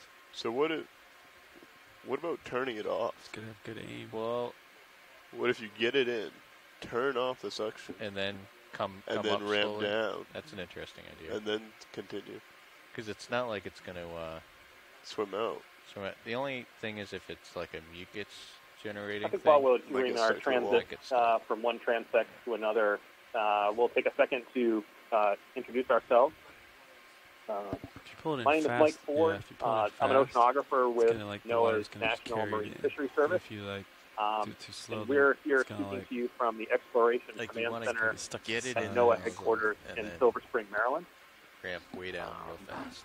And that's what I was thinking, just I'm joined by a couple of colleagues here. And then ramp. Hi, I'm Adrienne Copeland, and I work for NOAA's Office of Ocean Exploration and Research, and I've been on the line today with you guys since 8 a.m. this morning. Maybe my anything that might specialty is in using acoustics, or what you guys would see in the TV3 there, to study the behavior and distribution of animals in the water column. Yeah. These guys are rigid. And I've also been web coordinating this expedition, so all the web content and social media content I have been doing for the past couple of days.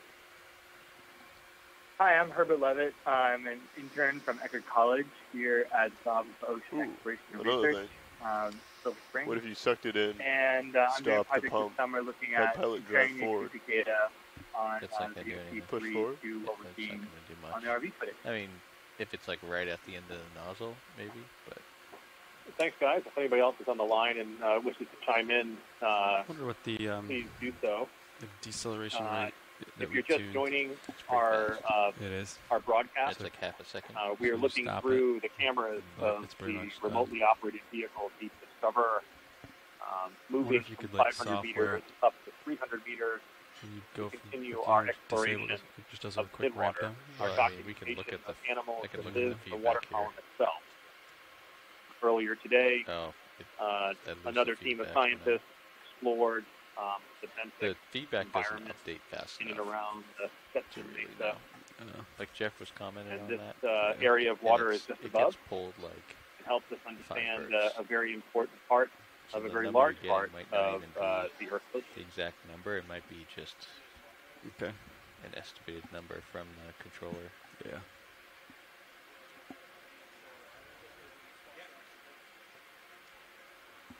Said 300, right? Yes, we're going. Our last transect is at 300 meters step. And we'll hand off when we get there, or we'll take it. No, we're gonna have to hand off if we want to eat. Yeah. Yeah. Like as soon as these guys get in here, we should just hand it off. I have the next one starting at 21:38, but we're making very good time. You guys transition a little bit faster than the allotted time I gave you. It's much faster to stow everything. Should we put them on canister 1? Yeah, go to can 1. So I think something's either in there or something went through there. Spin it like right in front of the camera. Look for your special eyes. Then you're going to have 2 free.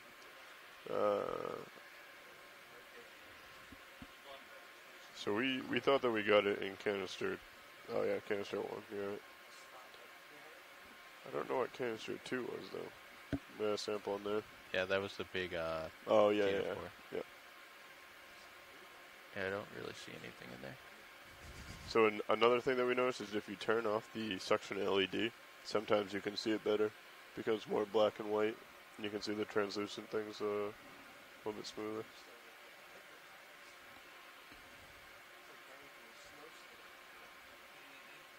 No, not much. Yeah.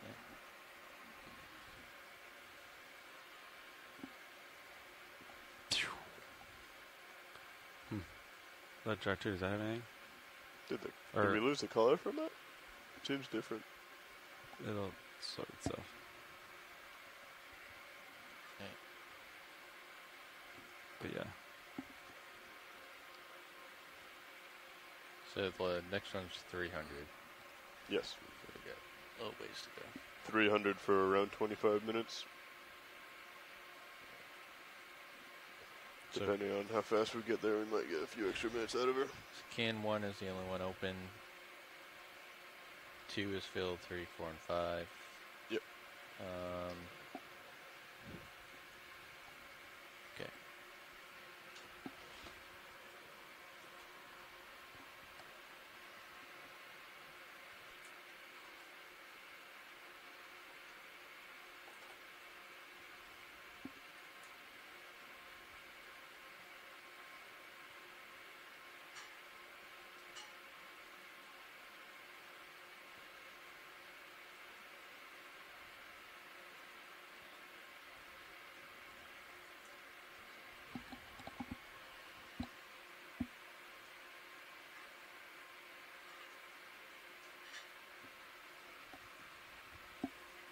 So what's the ship doing right now? 0.5? Ship is currently moving at 0.5.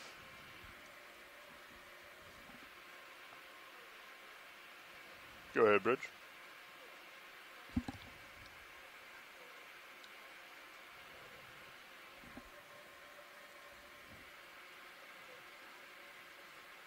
Yes, if we could add another 800 meters to that move, that would be excellent. Thank you. Thank you. Another 800 on that 0.5 move, pilots. I want to see, not put in a move, but see if they could increase. See if there's a possibility. Yeah. To go 0.6. Bridge, this is RV nav. This is not a request. This is just a question. If we would like to, would it be possible to move to 0.6? Do you think that the ship would react well to that or not?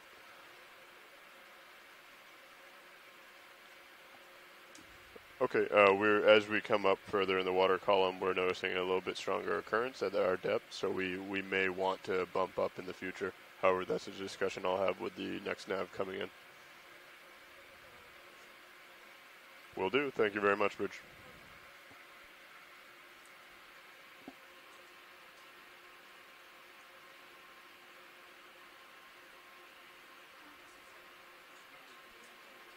Go ahead, survey 1. Nope, go ahead.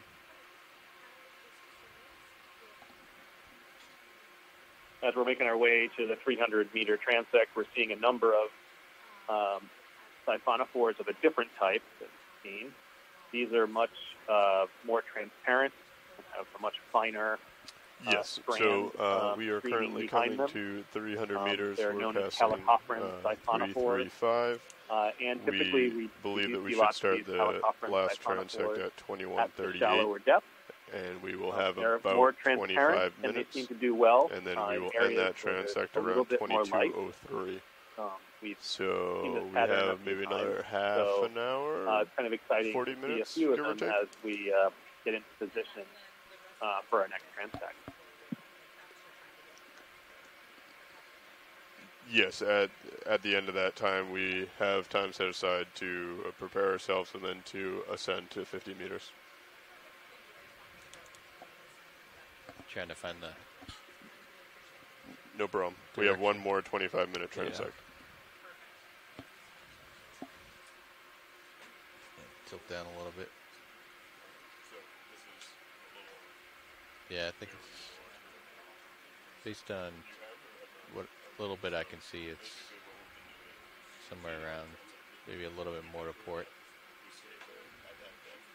Copy. Something like that. It's cooking right now. So I think we should do the 0.6 operation.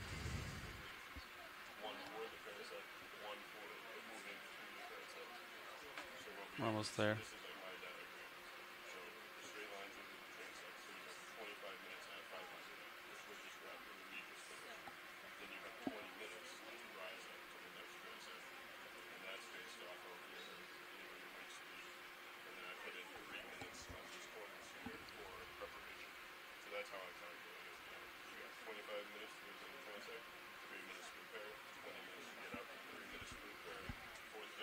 Got 10 meters to go.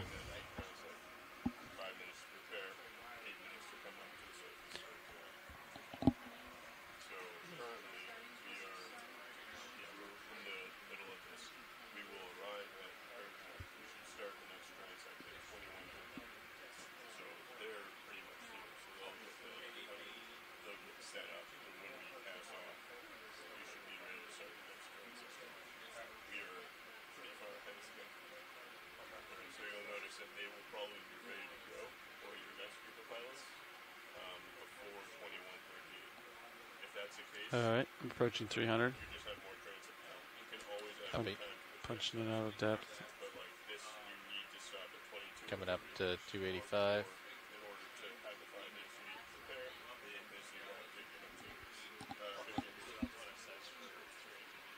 Turn your mains on.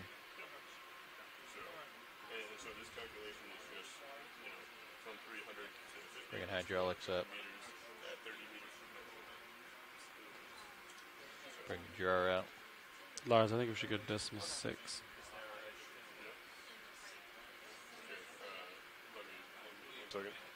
Hey, Bridge, this is RV Nav. We would like to see if it's possible to increase the ship speed from decimal 5 to decimal 6. Excellent. Thank you very much, Bridge. Okay, so another thing is, while you're in the midwater, basically what you're trying to do is get the current coming towards you as slow as possible. You can take time. You want to basically drift from the current. Yeah.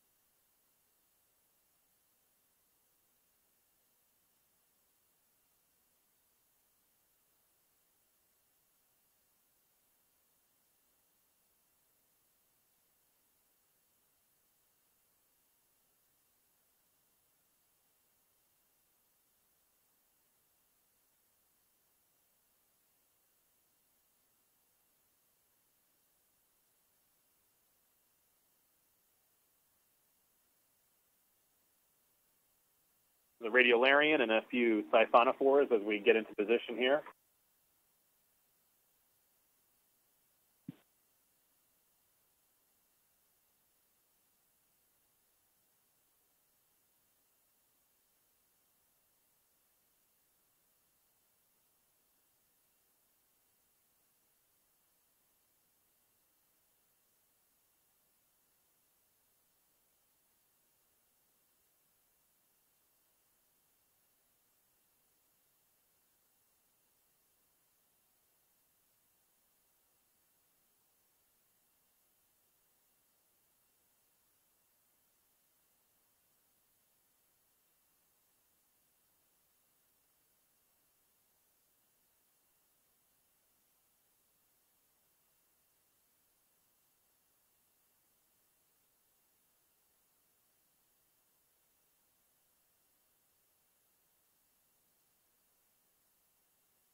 Wow, something really interesting if we can zoom in.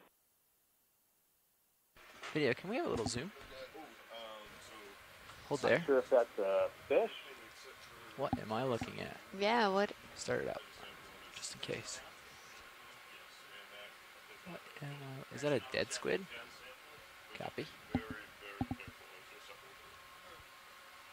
Is it an octopus? Oh, maybe an octopus? Pilot, I am on top of you. Copy. Or a squid? You have 10 seconds of the speed.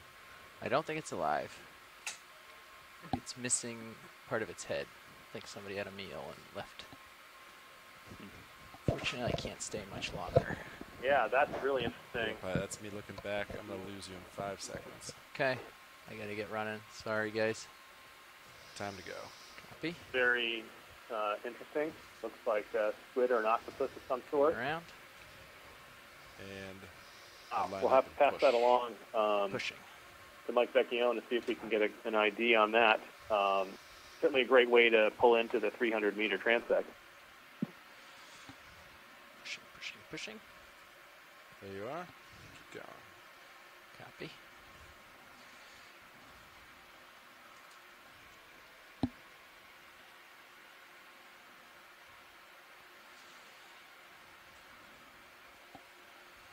Why don't we increase ship speed to .7?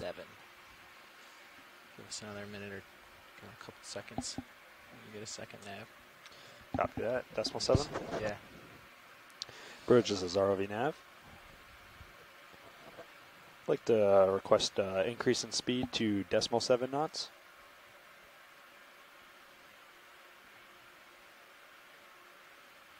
Copy that. Thank you. All right, it's 45 in my camera. Copy. Wind up here.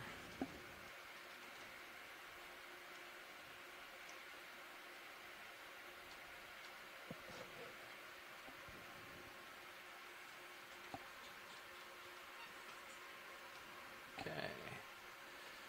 Easing off.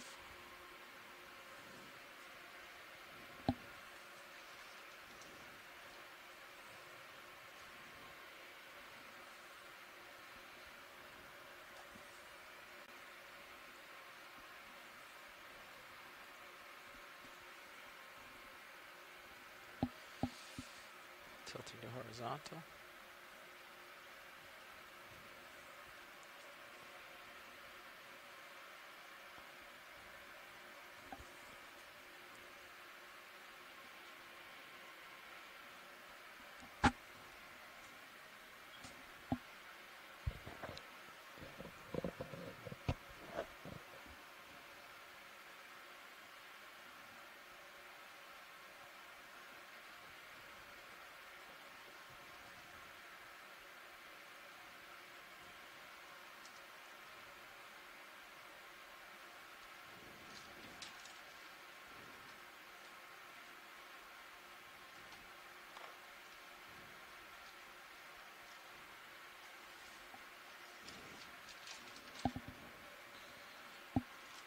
Yeah, for my reference, how long are we at this transect? Looks like we have until 22:03. Okay. So we're a bit ahead of schedule. I think they fishing line? Moved up and got into position a little bit quicker than expected. Okay, sounds good. 22:03, right? Yep.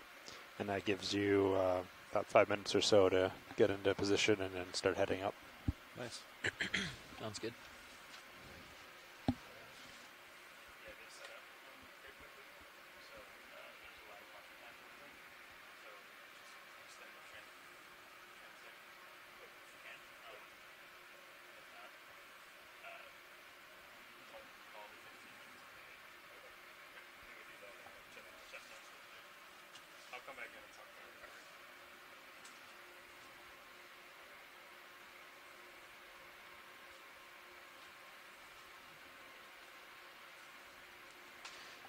Still feels like I have to drive pretty fast to stay ahead.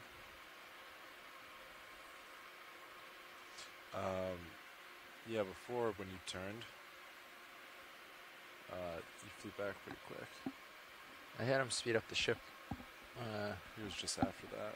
A little bit, but yeah. Yeah.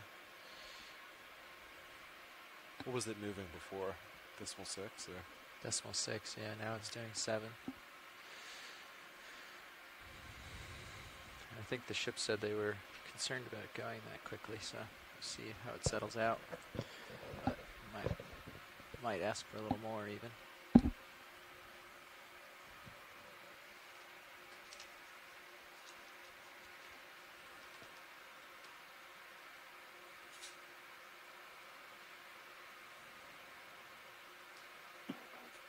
This is Shoreside.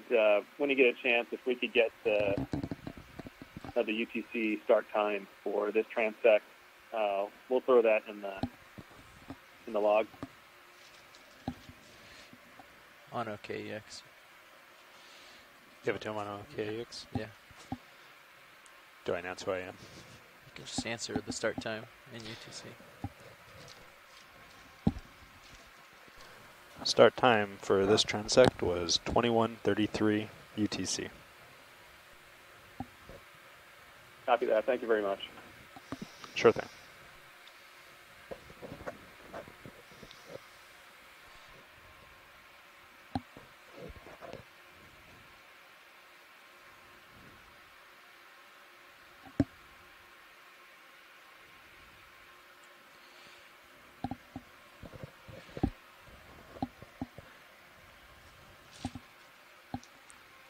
Yeah. I think we're in this starboard current.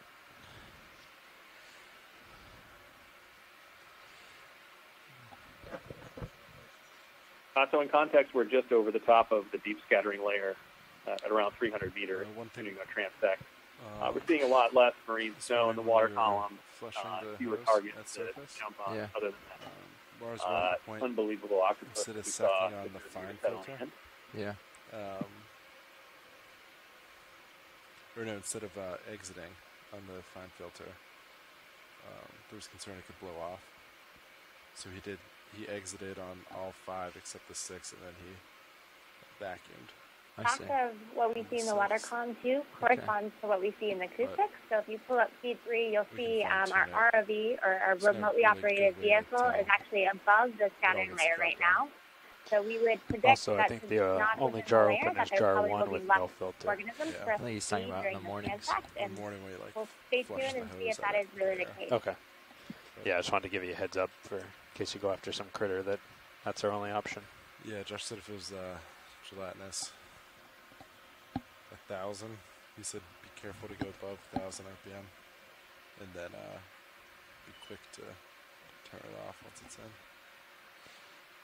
Yeah.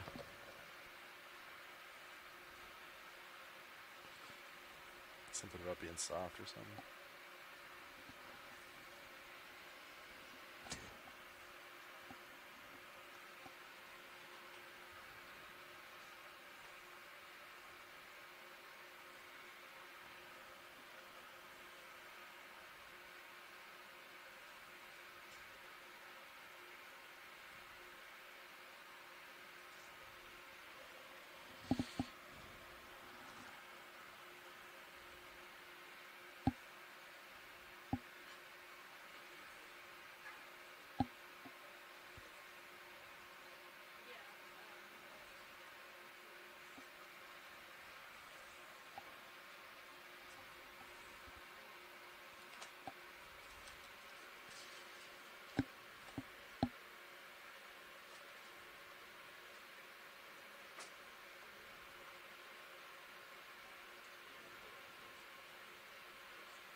So one interesting comment that, or one thing that we've observed that's interesting is on this series of transects that we did today, we didn't see any salps.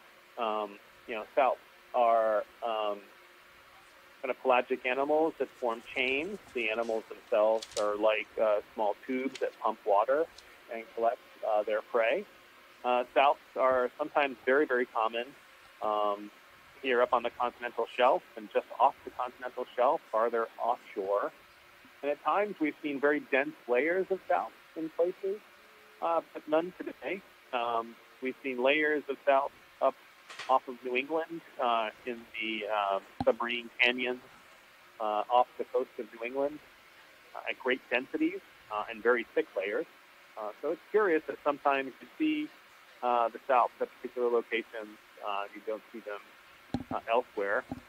They've typically been at depths of about 500 meters and extend all the way up very close to the surface. So sometimes what you don't see becomes an interesting observation.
Go ahead, Watchley. We'll wrap up at 22:03, so about 18 minutes. Sure thing.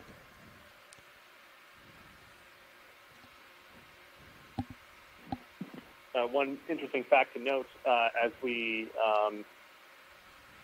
slowly get closer to sunset on the East Coast over the next several hours, at that time, some of the animals that we saw on deeper transects will be making their way closer to the surface. This daily movement is called diel vertical migration. So we can see that on our sonar as well. The deep scattering layer that we have been tracking may move shallower into the water column as these animals make their way to the surface. And when it's dark, it's safer in terms of predator and prey interaction, and they have a chance to touch on the highly productive surface water. This movement of animals in the ocean on a daily basis is one of the largest movements of animals on the planet, and it happens every single day.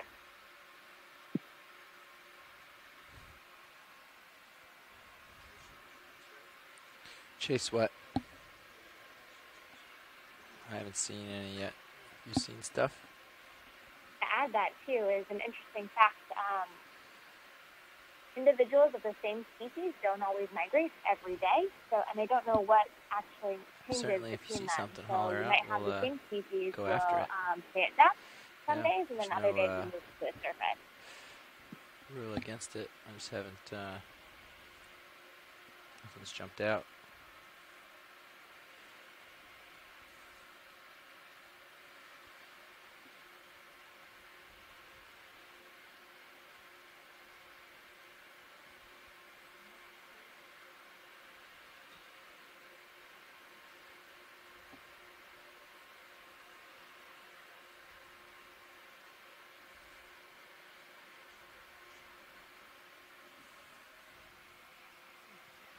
Is that an animal? Yeah, you can go for it if you want.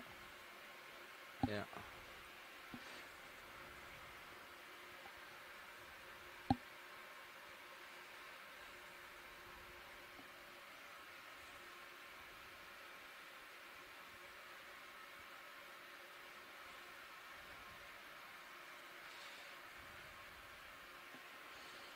What do you think? One more bump up? Speed up. Oh, speed of the ship? Yeah.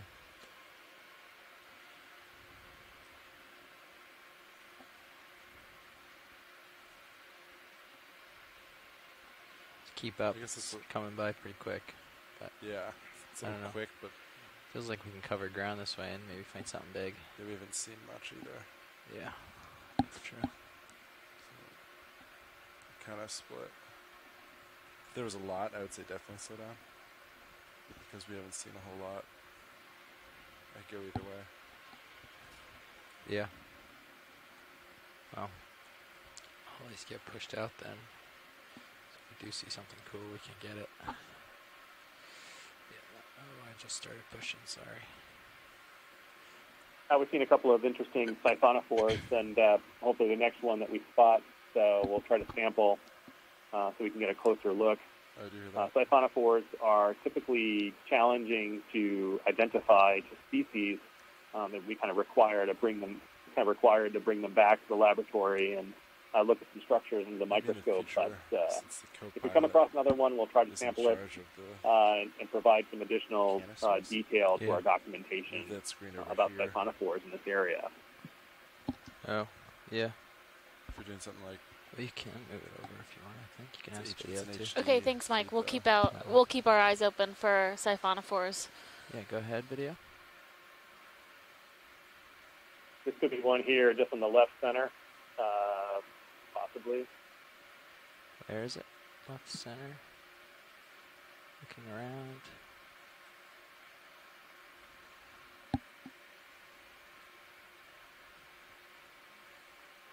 There's a jelly in the top right, just moving up out of the screen. Yeah. It's way up out of the way at the moment.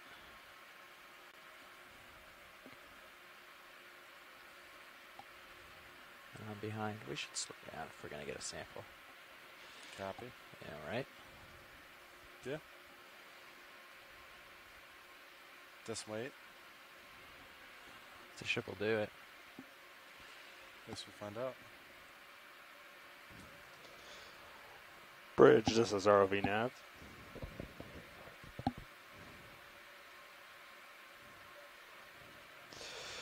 Would it be possible to bring the speed up to decimal 8 knots? Thanks, Bridge. Yeah, I'm off the bottom. Yeah, you're right there.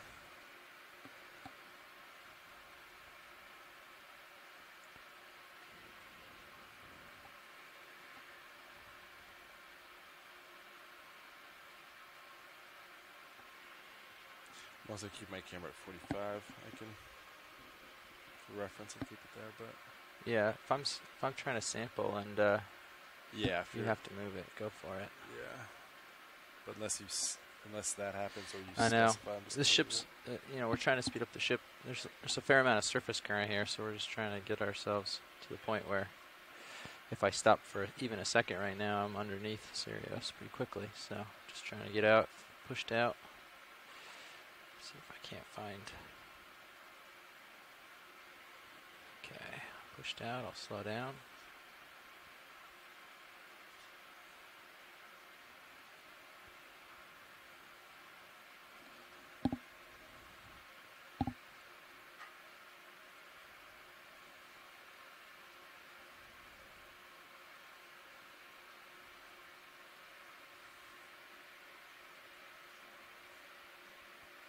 Yeah, down low there. Go ahead. There's a siphonophore in the center left. Maybe not. Nope, that's just a mucus trans. Sorry about that. No, no problem. We were tricked by it as well.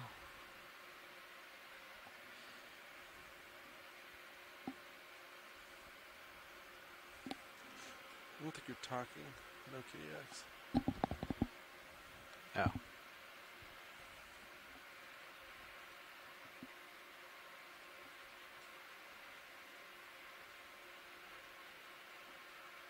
Give it a little push.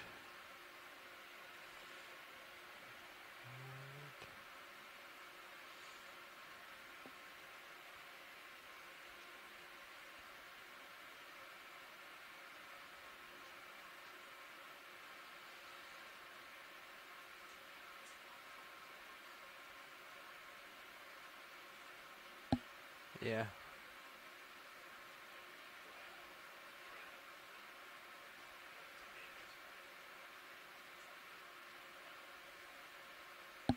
Wait, what's this here? Come in a little.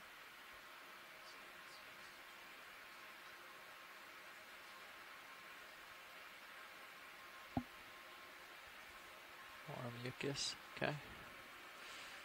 Come on out. I think it's just debris, yeah. I'm getting towards the bottom of the screen. Come on out. That's all we get. 2 seconds like that. Push. Copy. Giving a push to get ahead here.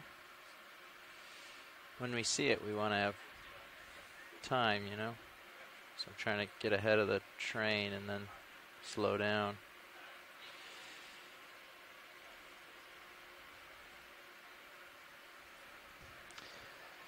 D2 moves pretty good when you put you straight ahead.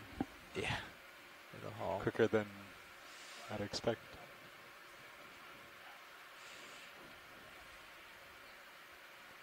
Okay, ease me off.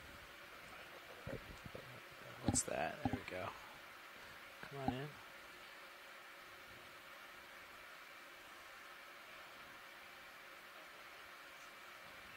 Looks like a cyclothone off to the right there.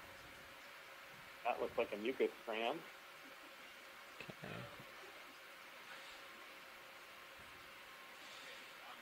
Yeah, bring it in focus. Yeah, got it. And it looks like here it could be a shrimp. Yep, that's an interesting looking shrimp. It's rising up out of the top view. To the here. right, top right. Come on out, video. It's up high there. Yeah, you're going to get taken quick there. Okay. And I'm losing it. Going back down. Sit down real quick. Keep it in view. Thanks.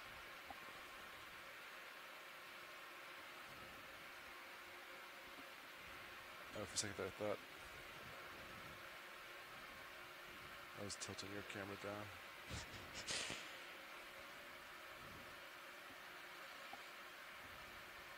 There you are. Got it. Pushing out ahead.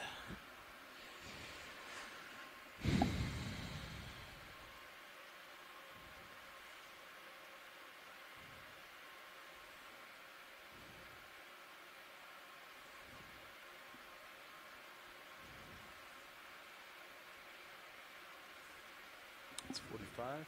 Copy. Pushing out.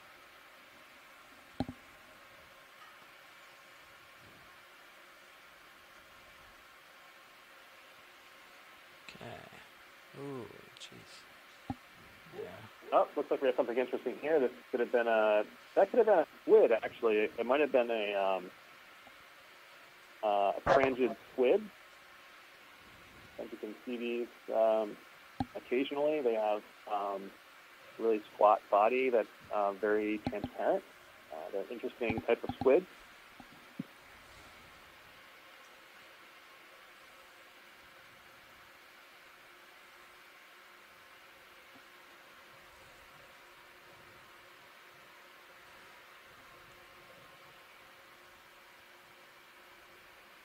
So if you dial in the RPM and then enable suction pump, it'll go to that on the box. No.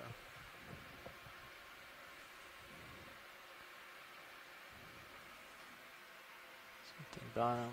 Yeah, bottom left here. Come on in on it.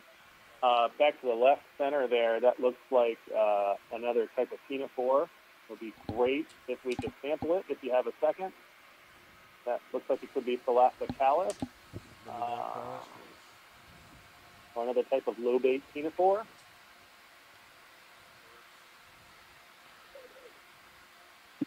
Yeah. Do you want it? I don't think so. Copy. Pilots, do you think that's something we could sample? You're going to be facing me. Yeah, I'm already facing Sirius. We're moving really fast for me to... Understood. Yeah, sorry, I'm trying to like... Yeah, I hear you. Every time I stop, things are flying by, and I have to turn around to keep them in view, and then Sirius catches up. And we've been slowly stepping up the speed of the ship to try to match it here. Yeah, we'll just keep an eye and try and catch things a little earlier if we can. Yeah.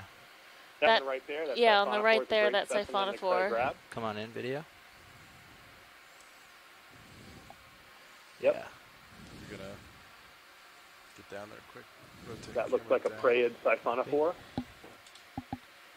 These very simple pulsing nectophore at the front and the bright white cyclosome at the back with tentacles and looking 70 down. Other things. Copy. Yeah, I don't think I'm getting over there. I don't think so either. All right, thanks. Okay, thanks, pilots. Yeah. All right. Coming back around. Looking all the way down. Copy. You're over here. Yeah. I'll line up and push. Pushing now. Getting back out.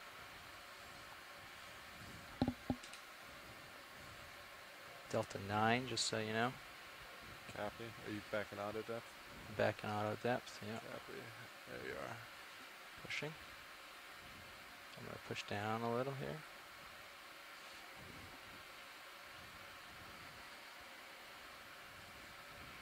Turning up.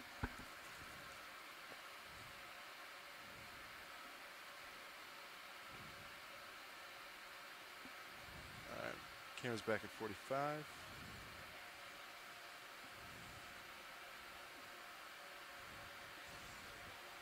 Yeah, sorry, I'm hauling. No, you're good. To get out from under Sirius, I push full tilt. It's about 2.5 knots. It's pretty hard to stop.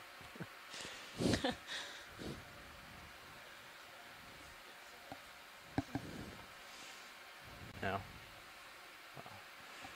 I'm pushing way out. If we catch it early, I might have time, but...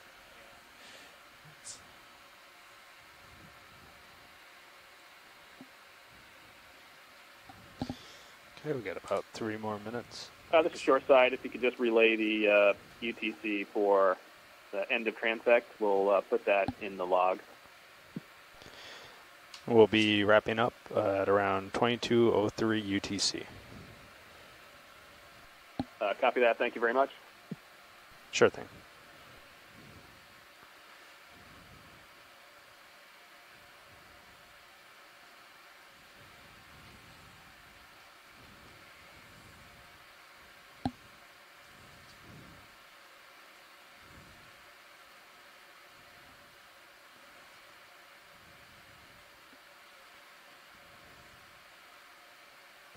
Go ahead, Bridge.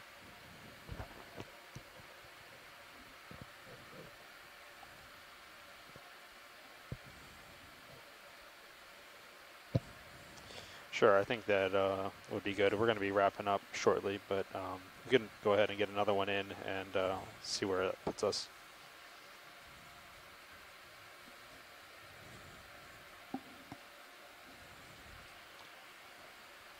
There's a siphonophore right there, top center. That's a little fast. Thank you.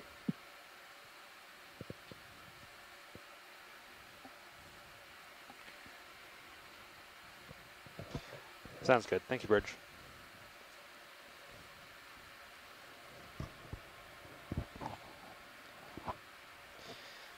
So Bridge is going to extend that move even though we're almost done. She did mention that, yeah, they want to step down the speed. So we'll have to give them a little bit of time for the ship to slow before we start getting into position. Yeah, sounds so good. Maybe I'll call it in another minute, and then that'll give us a few more minutes of this, and then get into position and head up.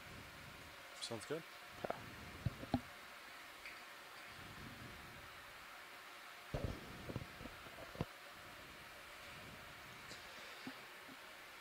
Watch lead, this is ROV Nav. Go ahead, Nav. I'm sure you've heard, but just wanted to give you a heads up. We'll have to wrap up in the next minute or two, and then I'll call up to the bridge to bring the ship to a halt, and we'll have a few more minutes of just coasting before we'll have to get into position to head up. Sure thing, thanks. Sure thing.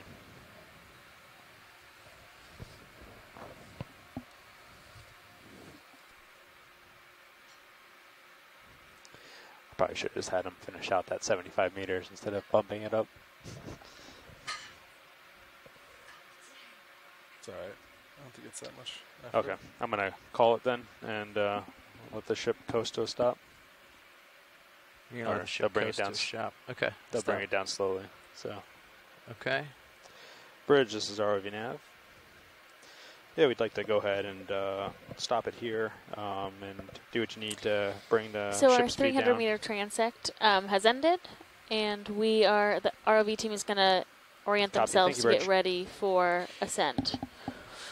Mike, if you'd like to give us a quick little wrap-up of our Midwater part today, that can help give us a summary of what we've collected and seen so far.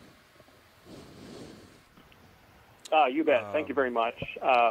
We just completed a set of transects starting at 700 meters and finishing here at 300 meters.